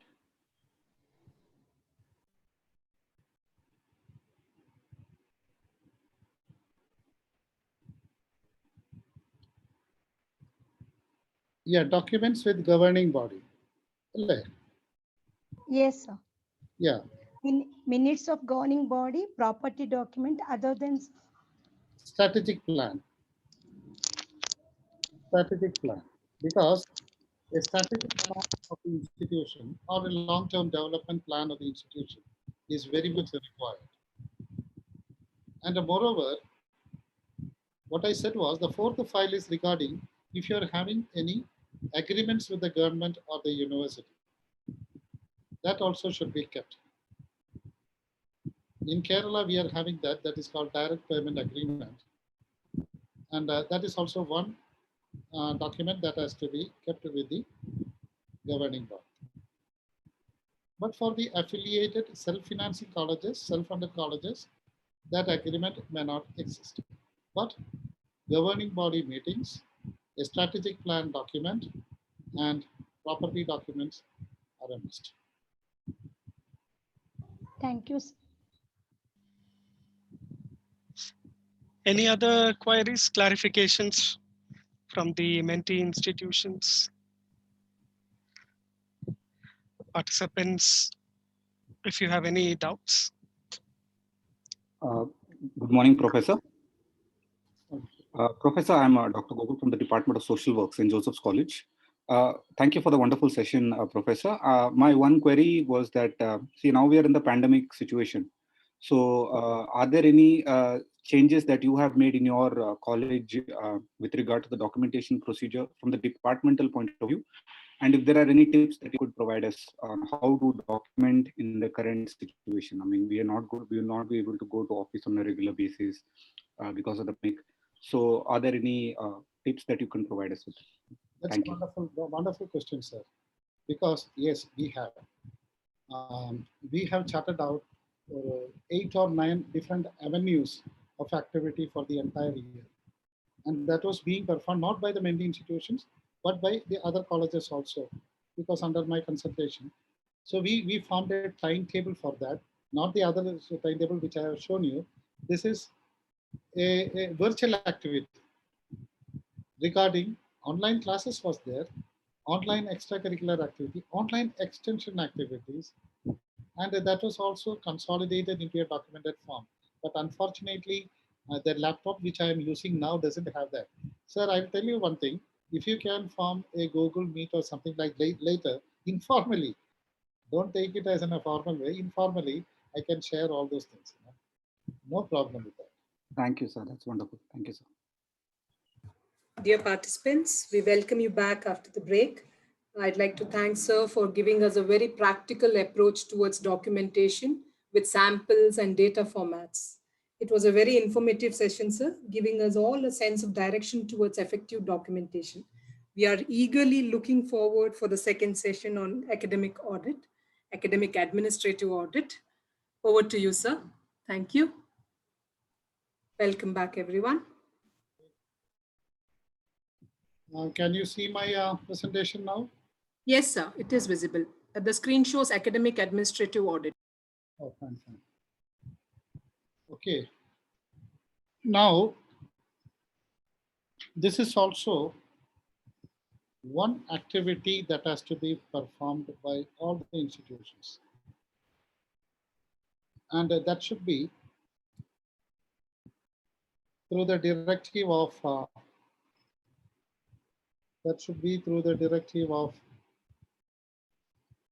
the IQAC. Formerly, academic administrative audit was a required mandatory component for assessment.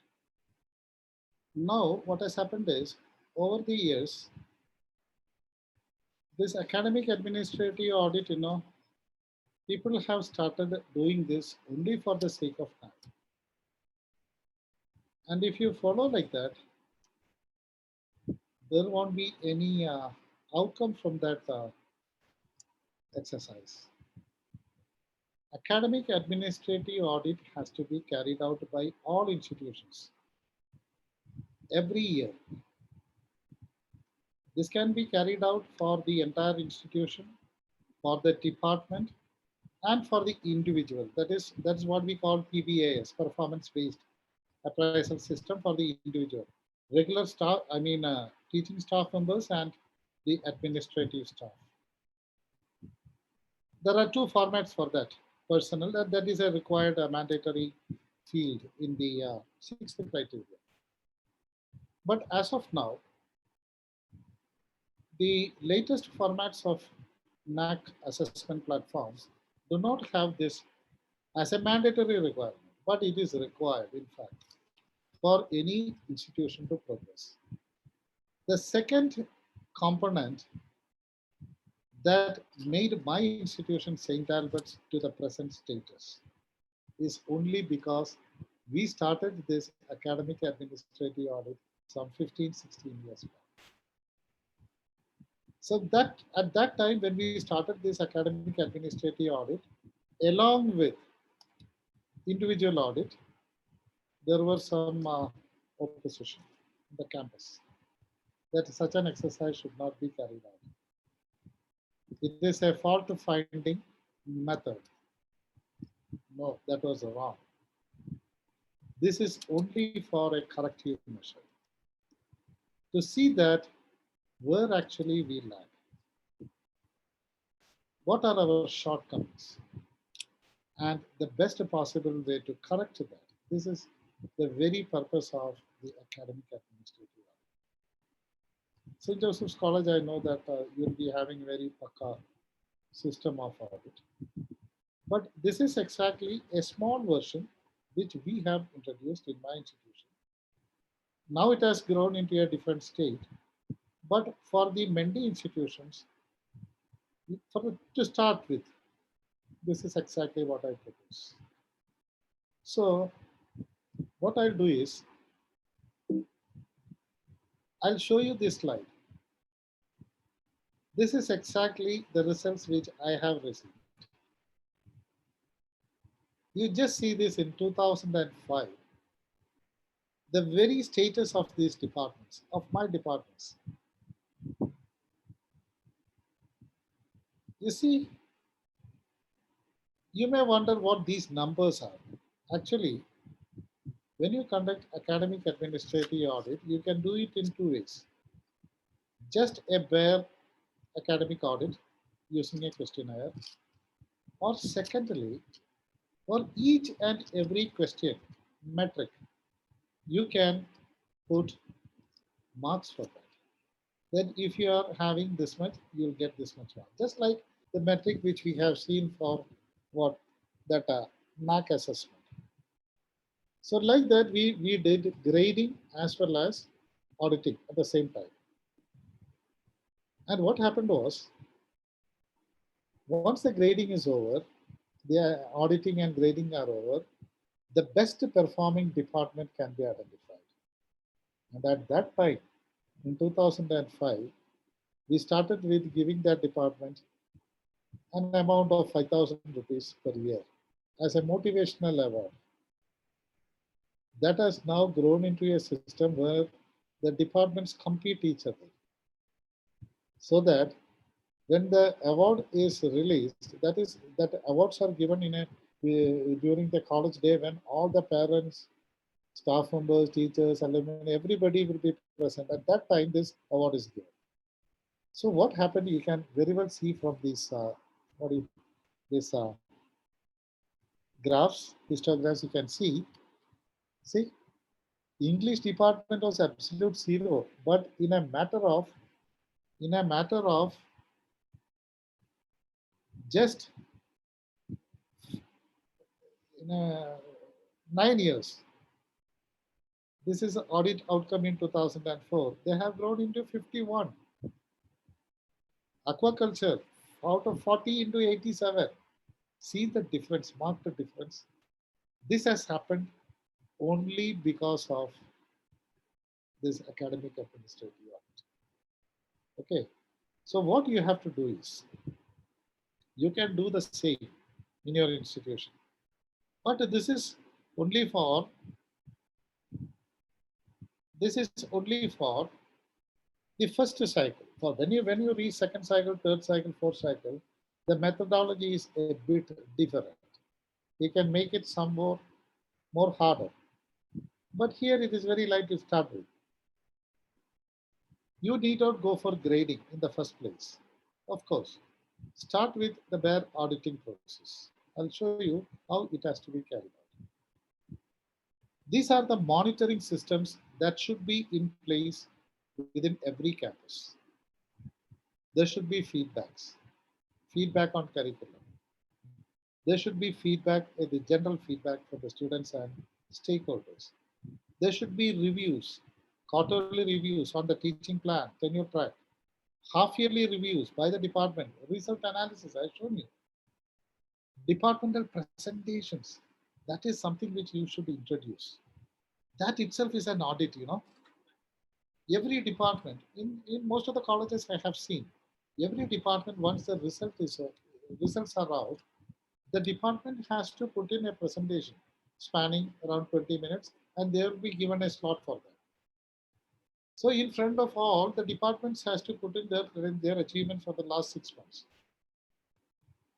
SWOT analysis annually, that has to be carried out. In a proper method, there is a methodology you have to follow for SWOT analysis. It is not like that two people sit together and write, this may be our strength, this can be our weakness. It's not like that. There is a methodology at this group. The audit process, academic retreat, monthly performance report, academic administrative audit, extended student review, continuous online audit, like ISO certification, along with that green audit, waste audit, energy audit. These are the monitoring systems that should be in place. If you look into your institution, already you are having feedbacks. Like audit you are going to introduce, the other things will come. Teaching plan, tenure track, result analysis, all these things should be initiated in that campus. This is the monitoring. Why monitoring systems are required? Because if there is a monitoring method, individually, institutionally, or even the society, there can be an introspection for corrective measures. What is the role that has to be played by IQAC on this? IQAC can schedule these activities. One, they can come out with the formats. Second, which I have told you, they can support the departments in performing these activities. These are requirements. For example, teaching plan, how to prepare a teach plan. Result analysis, the software, and how you have to do it. Department presentations, how you have to present, what are the slides you have to make. Then things like that. Okay. Here, never take A as a requirement for NAC process. The NAC is coming there to do some academic audit. No, don't do it like that. This should be a genuine process carried out every year for your improvement. Never use A outcome as a tool for punishment. Don't do that. I have seen in some institutions where the principal will be waiting for the final result of AAA to ban others. That should never happen. It should be taken only for corrective measures. Okay. Again, the need for auditing. You can read that to encourage self-evaluation, to understand where we stand, to enhance the quality of curriculum. That is there. To stimulate academic environment, to create healthy competition. So that is the most important attribute, to create a healthy competition. You see, when this PBAS, performance-based appraisal system, now it is a mandatory required for promotions. I hope the same practice is there in Karnataka. After 6 years, you have to go for your first assessment. Then PBAS is required. You have to score a minimum level. It is there. It is in place with the Kerala. It is like that. Then after 8 years, into associateship. So like that, here when you perform academic administrative audit and PBAS, if you include an element of grading, that also becomes a motivational practice by the governing body. You give a motivational award to the best performing teacher in the institution. Best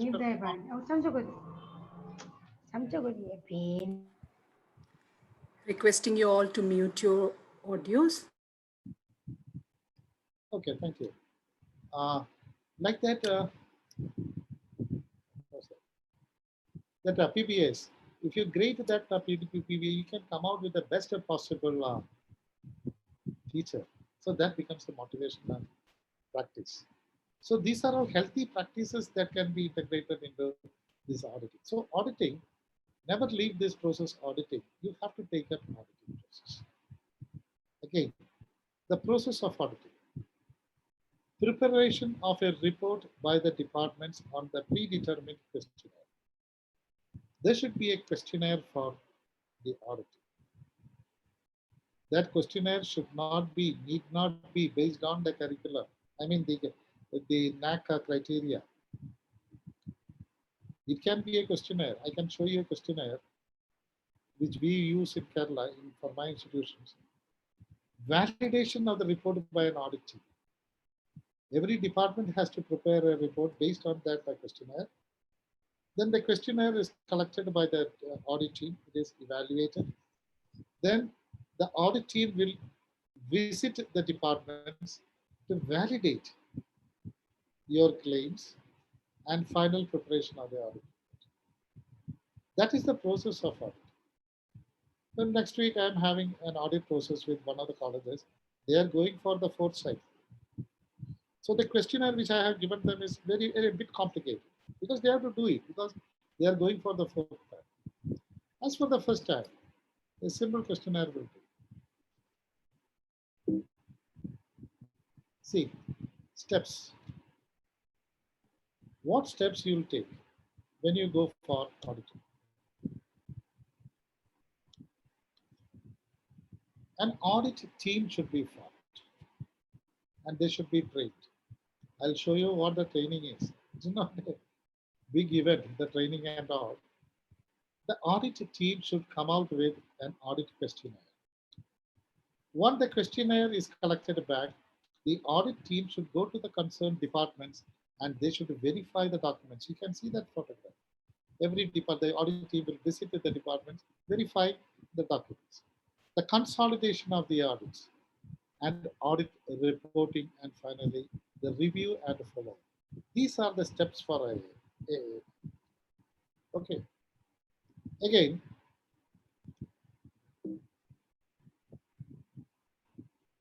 Auditor training. Principal should not be in the audit team. Principal is ex officio. There should be 3 or 4 auditors in the team. IQAC coordinator definitely should be a part of the audit team. You can also even have an external member, 1 or 2 external members in the audit team. Normally, that is the practice which we follow in Kerala. Select one auditor as the chairperson whose decision is binding to all.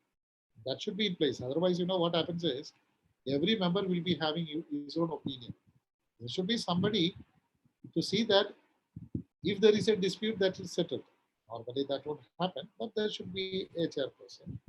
Training should include collective decision of questionnaire.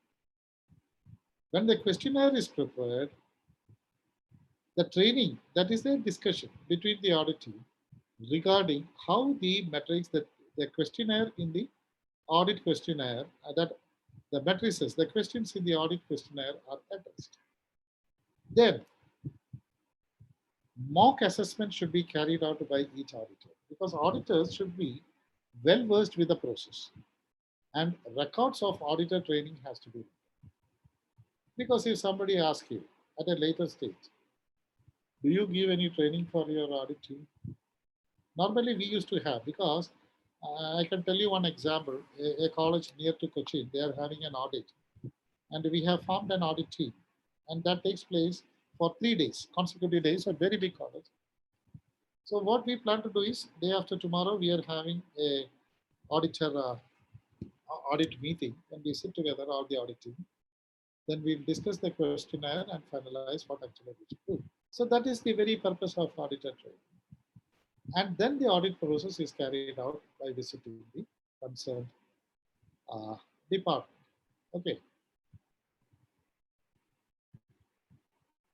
The process of auditing, preparation of a report by the departments based on the audit questionnaire, validation of the study report by the audit team, preparation of audit. I'm showing here a audit questionnaire, departmental grading audit questionnaire. I don't know how I should project it onto the screen. If you require a copy of that audit questionnaire from me, you can very well ask me. I can send you that copy. Because there is no point in discussing, because that is all simple questions spanning around 30 or 40 questions, but those questions will cover the entire area of your operation department. Okay. Then, before AAA, this is exactly what I wanted to tell you. After the AAA, this should never happen. That is the very purpose of this thing, auditing. Because normally, very rarely I have seen in some colleges that the principal takes it as an opportunity to find fault with the departments that they fail in some aspect or the other. That's not. We always go for corrective measures. But in short, because what that is required mainly is this process. And the most important component is the audit questionnaire. There is no point in explaining the entire questionnaire here because these are all simple things. And most of these questions are based on what is given in the NAC criteria because that forms the entire, or what do you call, an entire outlay of activities that are required to be performed by the departments. Okay. Guidelines for preparing audit report. There are specific guidelines that also, you do one thing. What you have to do is individually you form an audit team. Okay. You can ask the assistance of your ambassador for forming a designing a questionnaire. If you need my version of that questionnaire, I can give you. So considering all this, you prepare a questionnaire that is most feasible to your institution. Okay, one, that is the first thing which you have to do. And the audit team should discuss each and every questionnaire, the relevance of these questions as far as your institution is concerned. But don't try to exclude certain questions purposefully. No, this is not required because it will create some problem like that. No, whatever it may be, include if you feel. Then pass it on to individual departments. Ask them to take some 7 days or 8 days to prepare a report based on that audit questionnaire. You collect back all the audit questionnaires, reports from the departments. Then, along with the report, the audit team should visit the departments and validate that. That is the very purpose of this audit. And the guidelines for preparing audit report, it is all very extensive. There is no point in discussing all these things now. If an audit team is formed within your institution, if you form an audit team, and if that audit team requires some assistance on the preparation of the guidelines or a questionnaire is given, you're always welcome to ask me, or your ambassador can help you out. That is the way in which you should proceed. It's not a big issue. You can do it. Then the second part of that, along with the audit, you also conduct PBAs, performance-based appraisal system. Normally, every university is having a PBS system, and you can follow that PBS questionnaire if you want, or another PBS that is designed by your team. This is exactly a copy of the PBS pertaining to the staff members and another copy pertaining to administrative staff. These are different formats. IQAC has to form formats for teaching staff as well as non-teaching staff or administrative staff. And along with the AAA, you distribute these two formats also. But these formats has not to be discussed by the audit team. The individual performance-based appraisal system has to be discussed by the principal, HOD, and the concerned teacher. If some corrections has to be taken care of, some area where the teacher is not performing in a required manner, that has to be discussed with the teacher and corrective measures should be taken. And that has also to be recorded in a program. So these are things which are required out of this academic administrative audit and PPAs. Okay. Green audit. So do you have anything to be explained on this? Because I feel there is no point in explaining the formats. If you require that, I can set it out. But that is the procedure. What I suggest is immediately you do one audit in this month itself, because now today it's only 11, you're having 3 weeks time. So within this month, you can perform one audit pertaining to last year. Or last 2 years will do. But last year it was a total breakdown, and the last 2 years will do. Okay. And the performance-based appraisal system also can. We'll spend 5 minutes for any doubts that has to be cleared over this academic administrative audit.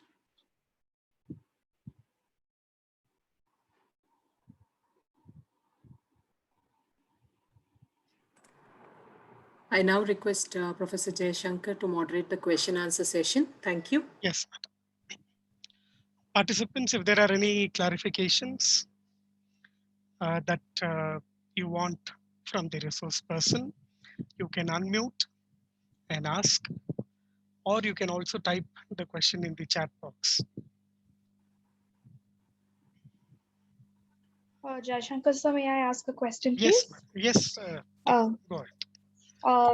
Thank you, sir, for this wonderful presentation. I have a question about the appraisal system that you're talking about.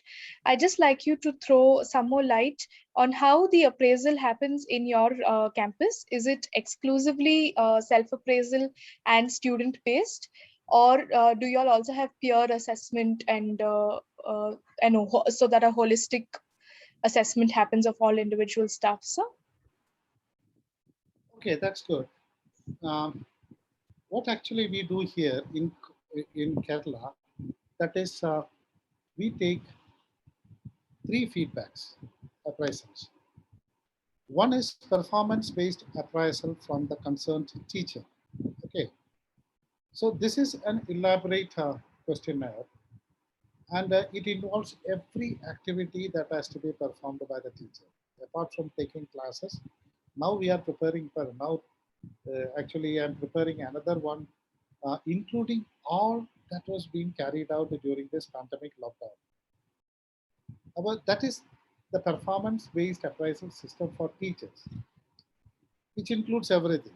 But normally, what happens is NAC has not specified whether this appraisal should be of a particular format. No, whether it is carried out or not, that is it.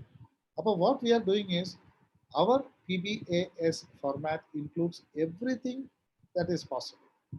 But in the universities of Kerala, their format is very small, having only a very few questions. So what I suggest to my mentee institutions, it is not for performing an activity, but for the sake of coming out with some corrections. That is the very purpose.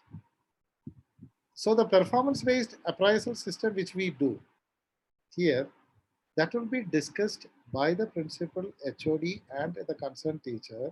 And within that particular form itself, we will write down what are the suggestions that has been come out when the discussions between these three persons were going on, and what are the corrective measures suggested. When the next year comes, this particular format will be in place. So that will be an introspection into the suggestions, whether that suggestions has been heeded to or not. Okay. The same thing applies with non-teaching staff, administrative staff. As far as student-teacher evaluation, that is another one. That is not a self-appraisal. It is a feedback of the student concerning the performance of a teacher. What you asked is, that is an excellent area, because when we talk about feedbacks from a student, our concern is regarding the knowledge, completion of syllabus, and things like that. These are all things which we should not give much importance, because a teacher, anyway, that person will be having sufficient knowledge to teach. That is definite. Otherwise, you would not have selected them as a teacher. And moreover, the teachers are the best qualified lot in the country. I was involved in a national, what do you call, this survey on educational qualifications of the different categories, professionals and all. Teachers are the only lot that have 100%, what do you call, postgraduate degrees. And more than 50% are having other degrees or PhDs. Okay. Whereas the so-called professionals, that number is around only below 30%, even post-graduation. The same thing applies to civil services. So there is no point. Much emphasis should not be given in the questionnaire that is given to the students on the subject knowledge of the teacher. But if you want to be stamped as a teacher, other qualities matter. Your expressivity, the way in which your attitude, your mindset, accessibility to the student, offer your supporting to the student, your character, the way in which you dress is also important, because learning process comes out successfully only if the teacher is accepted by the student. I hope I am correct. If the student community is not accepting you as a teacher, the learning process also will come down. So in my feedback formats, I always insist on giving questions on the way in which the outlook of the person, the way in which he comes to the class,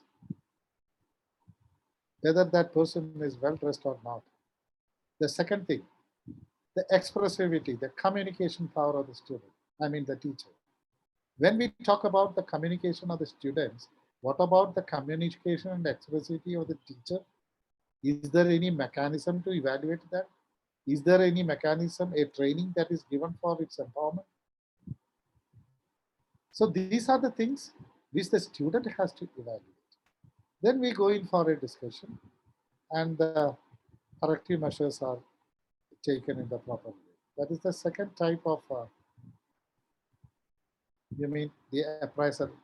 It is not appraisal, in fact, a feedback. Then peer monitoring, that is also something which we carried out.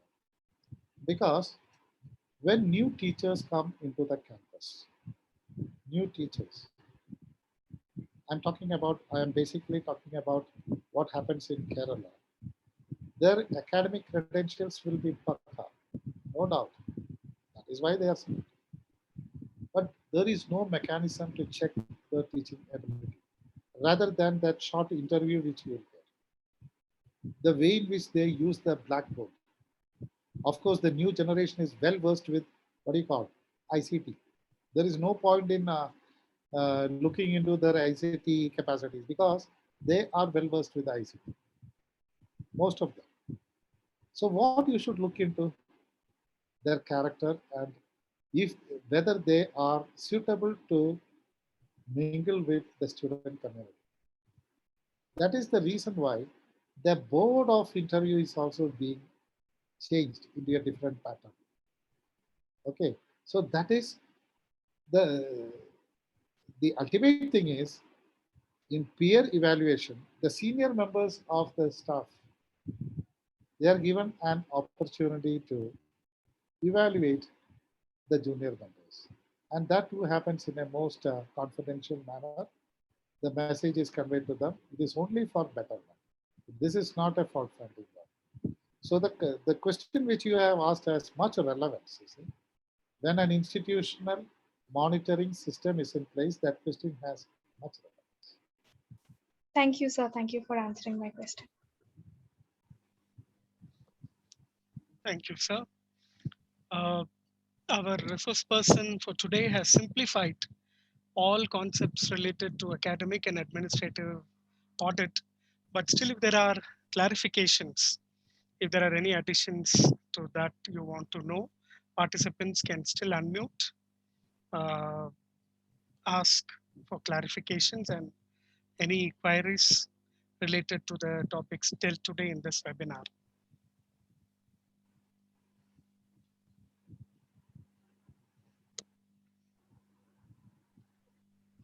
Okay, if there aren't any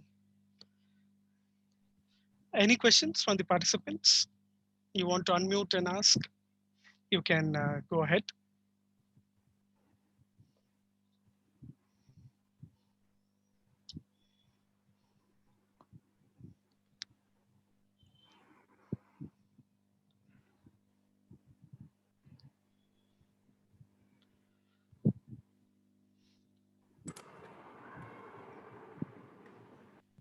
Okay, over to Professor Bojamma.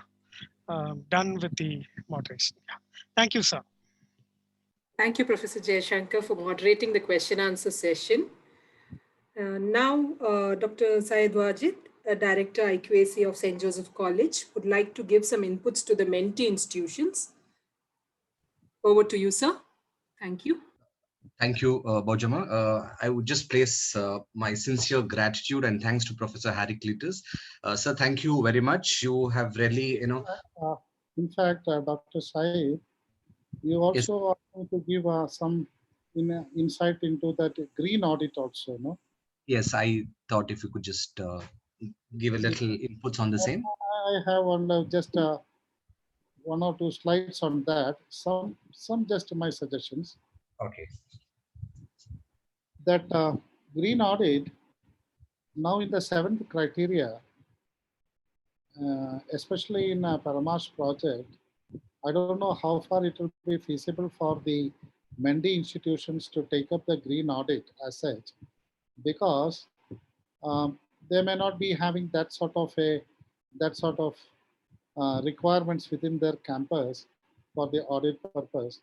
The same thing applies to green audit, waste audit, and the resources may not be available for the process.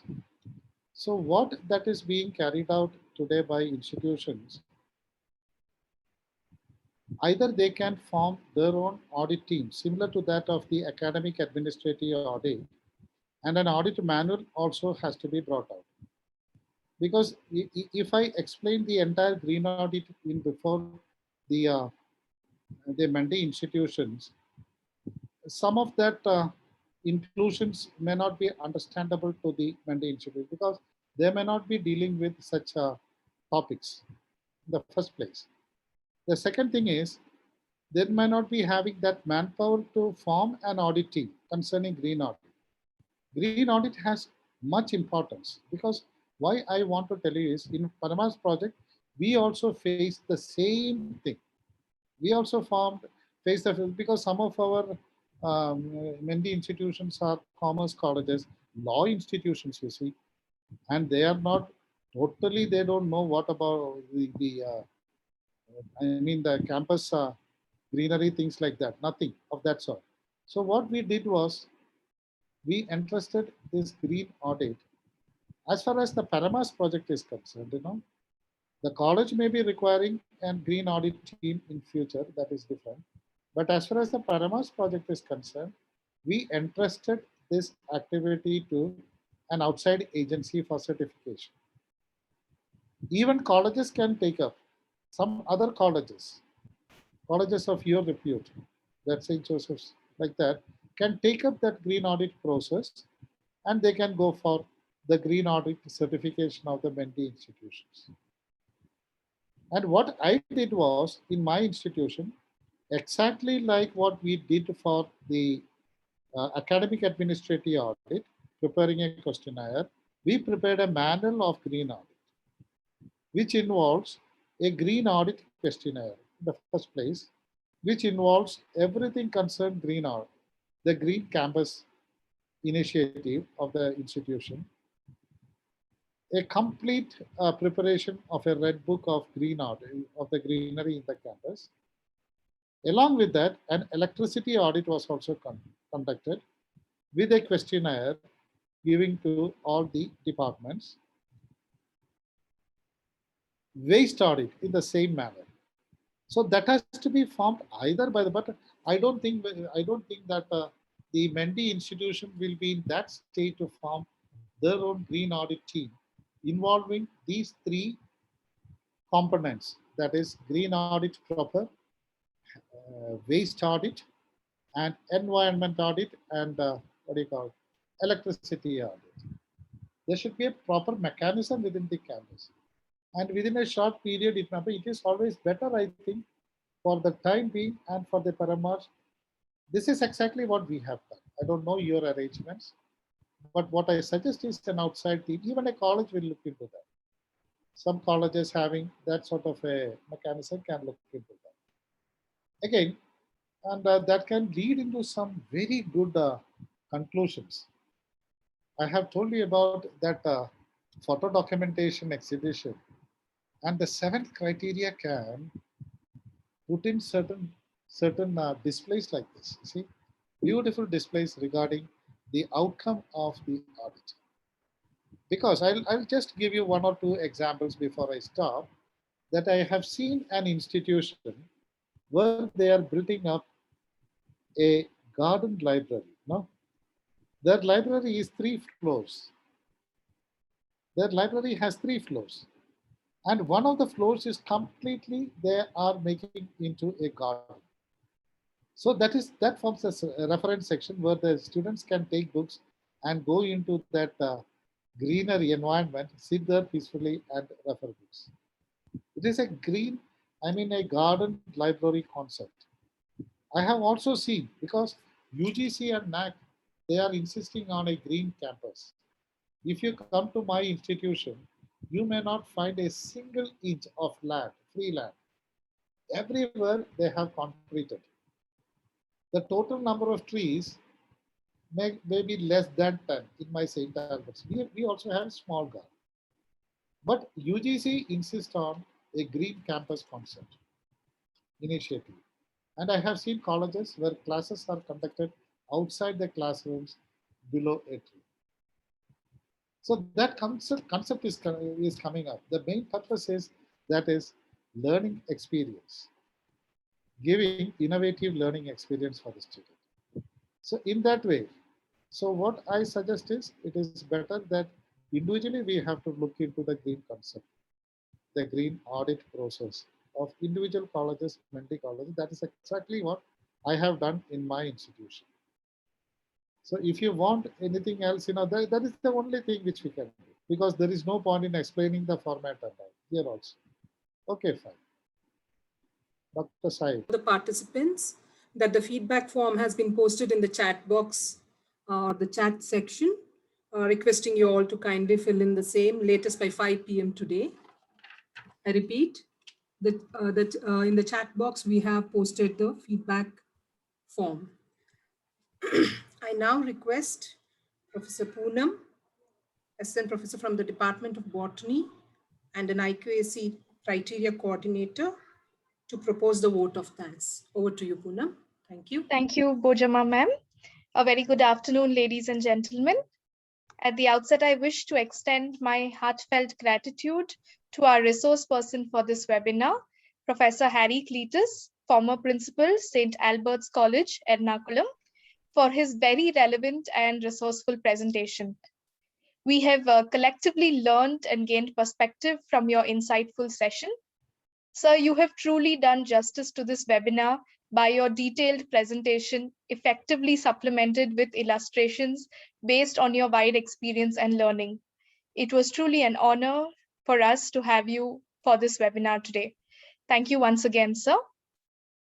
I also extend my thanks to the Rector, Father Swibert de Silva SJ, and the management for their constant support. I thank our principal, Dr. Father Victor Lobo SJ, for his enthusiasm to work towards constant improvement.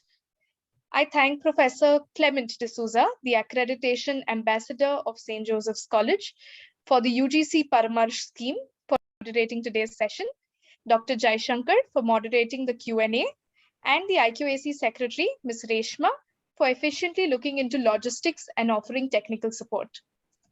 This session would not have been possible if we did not have you, dear participants.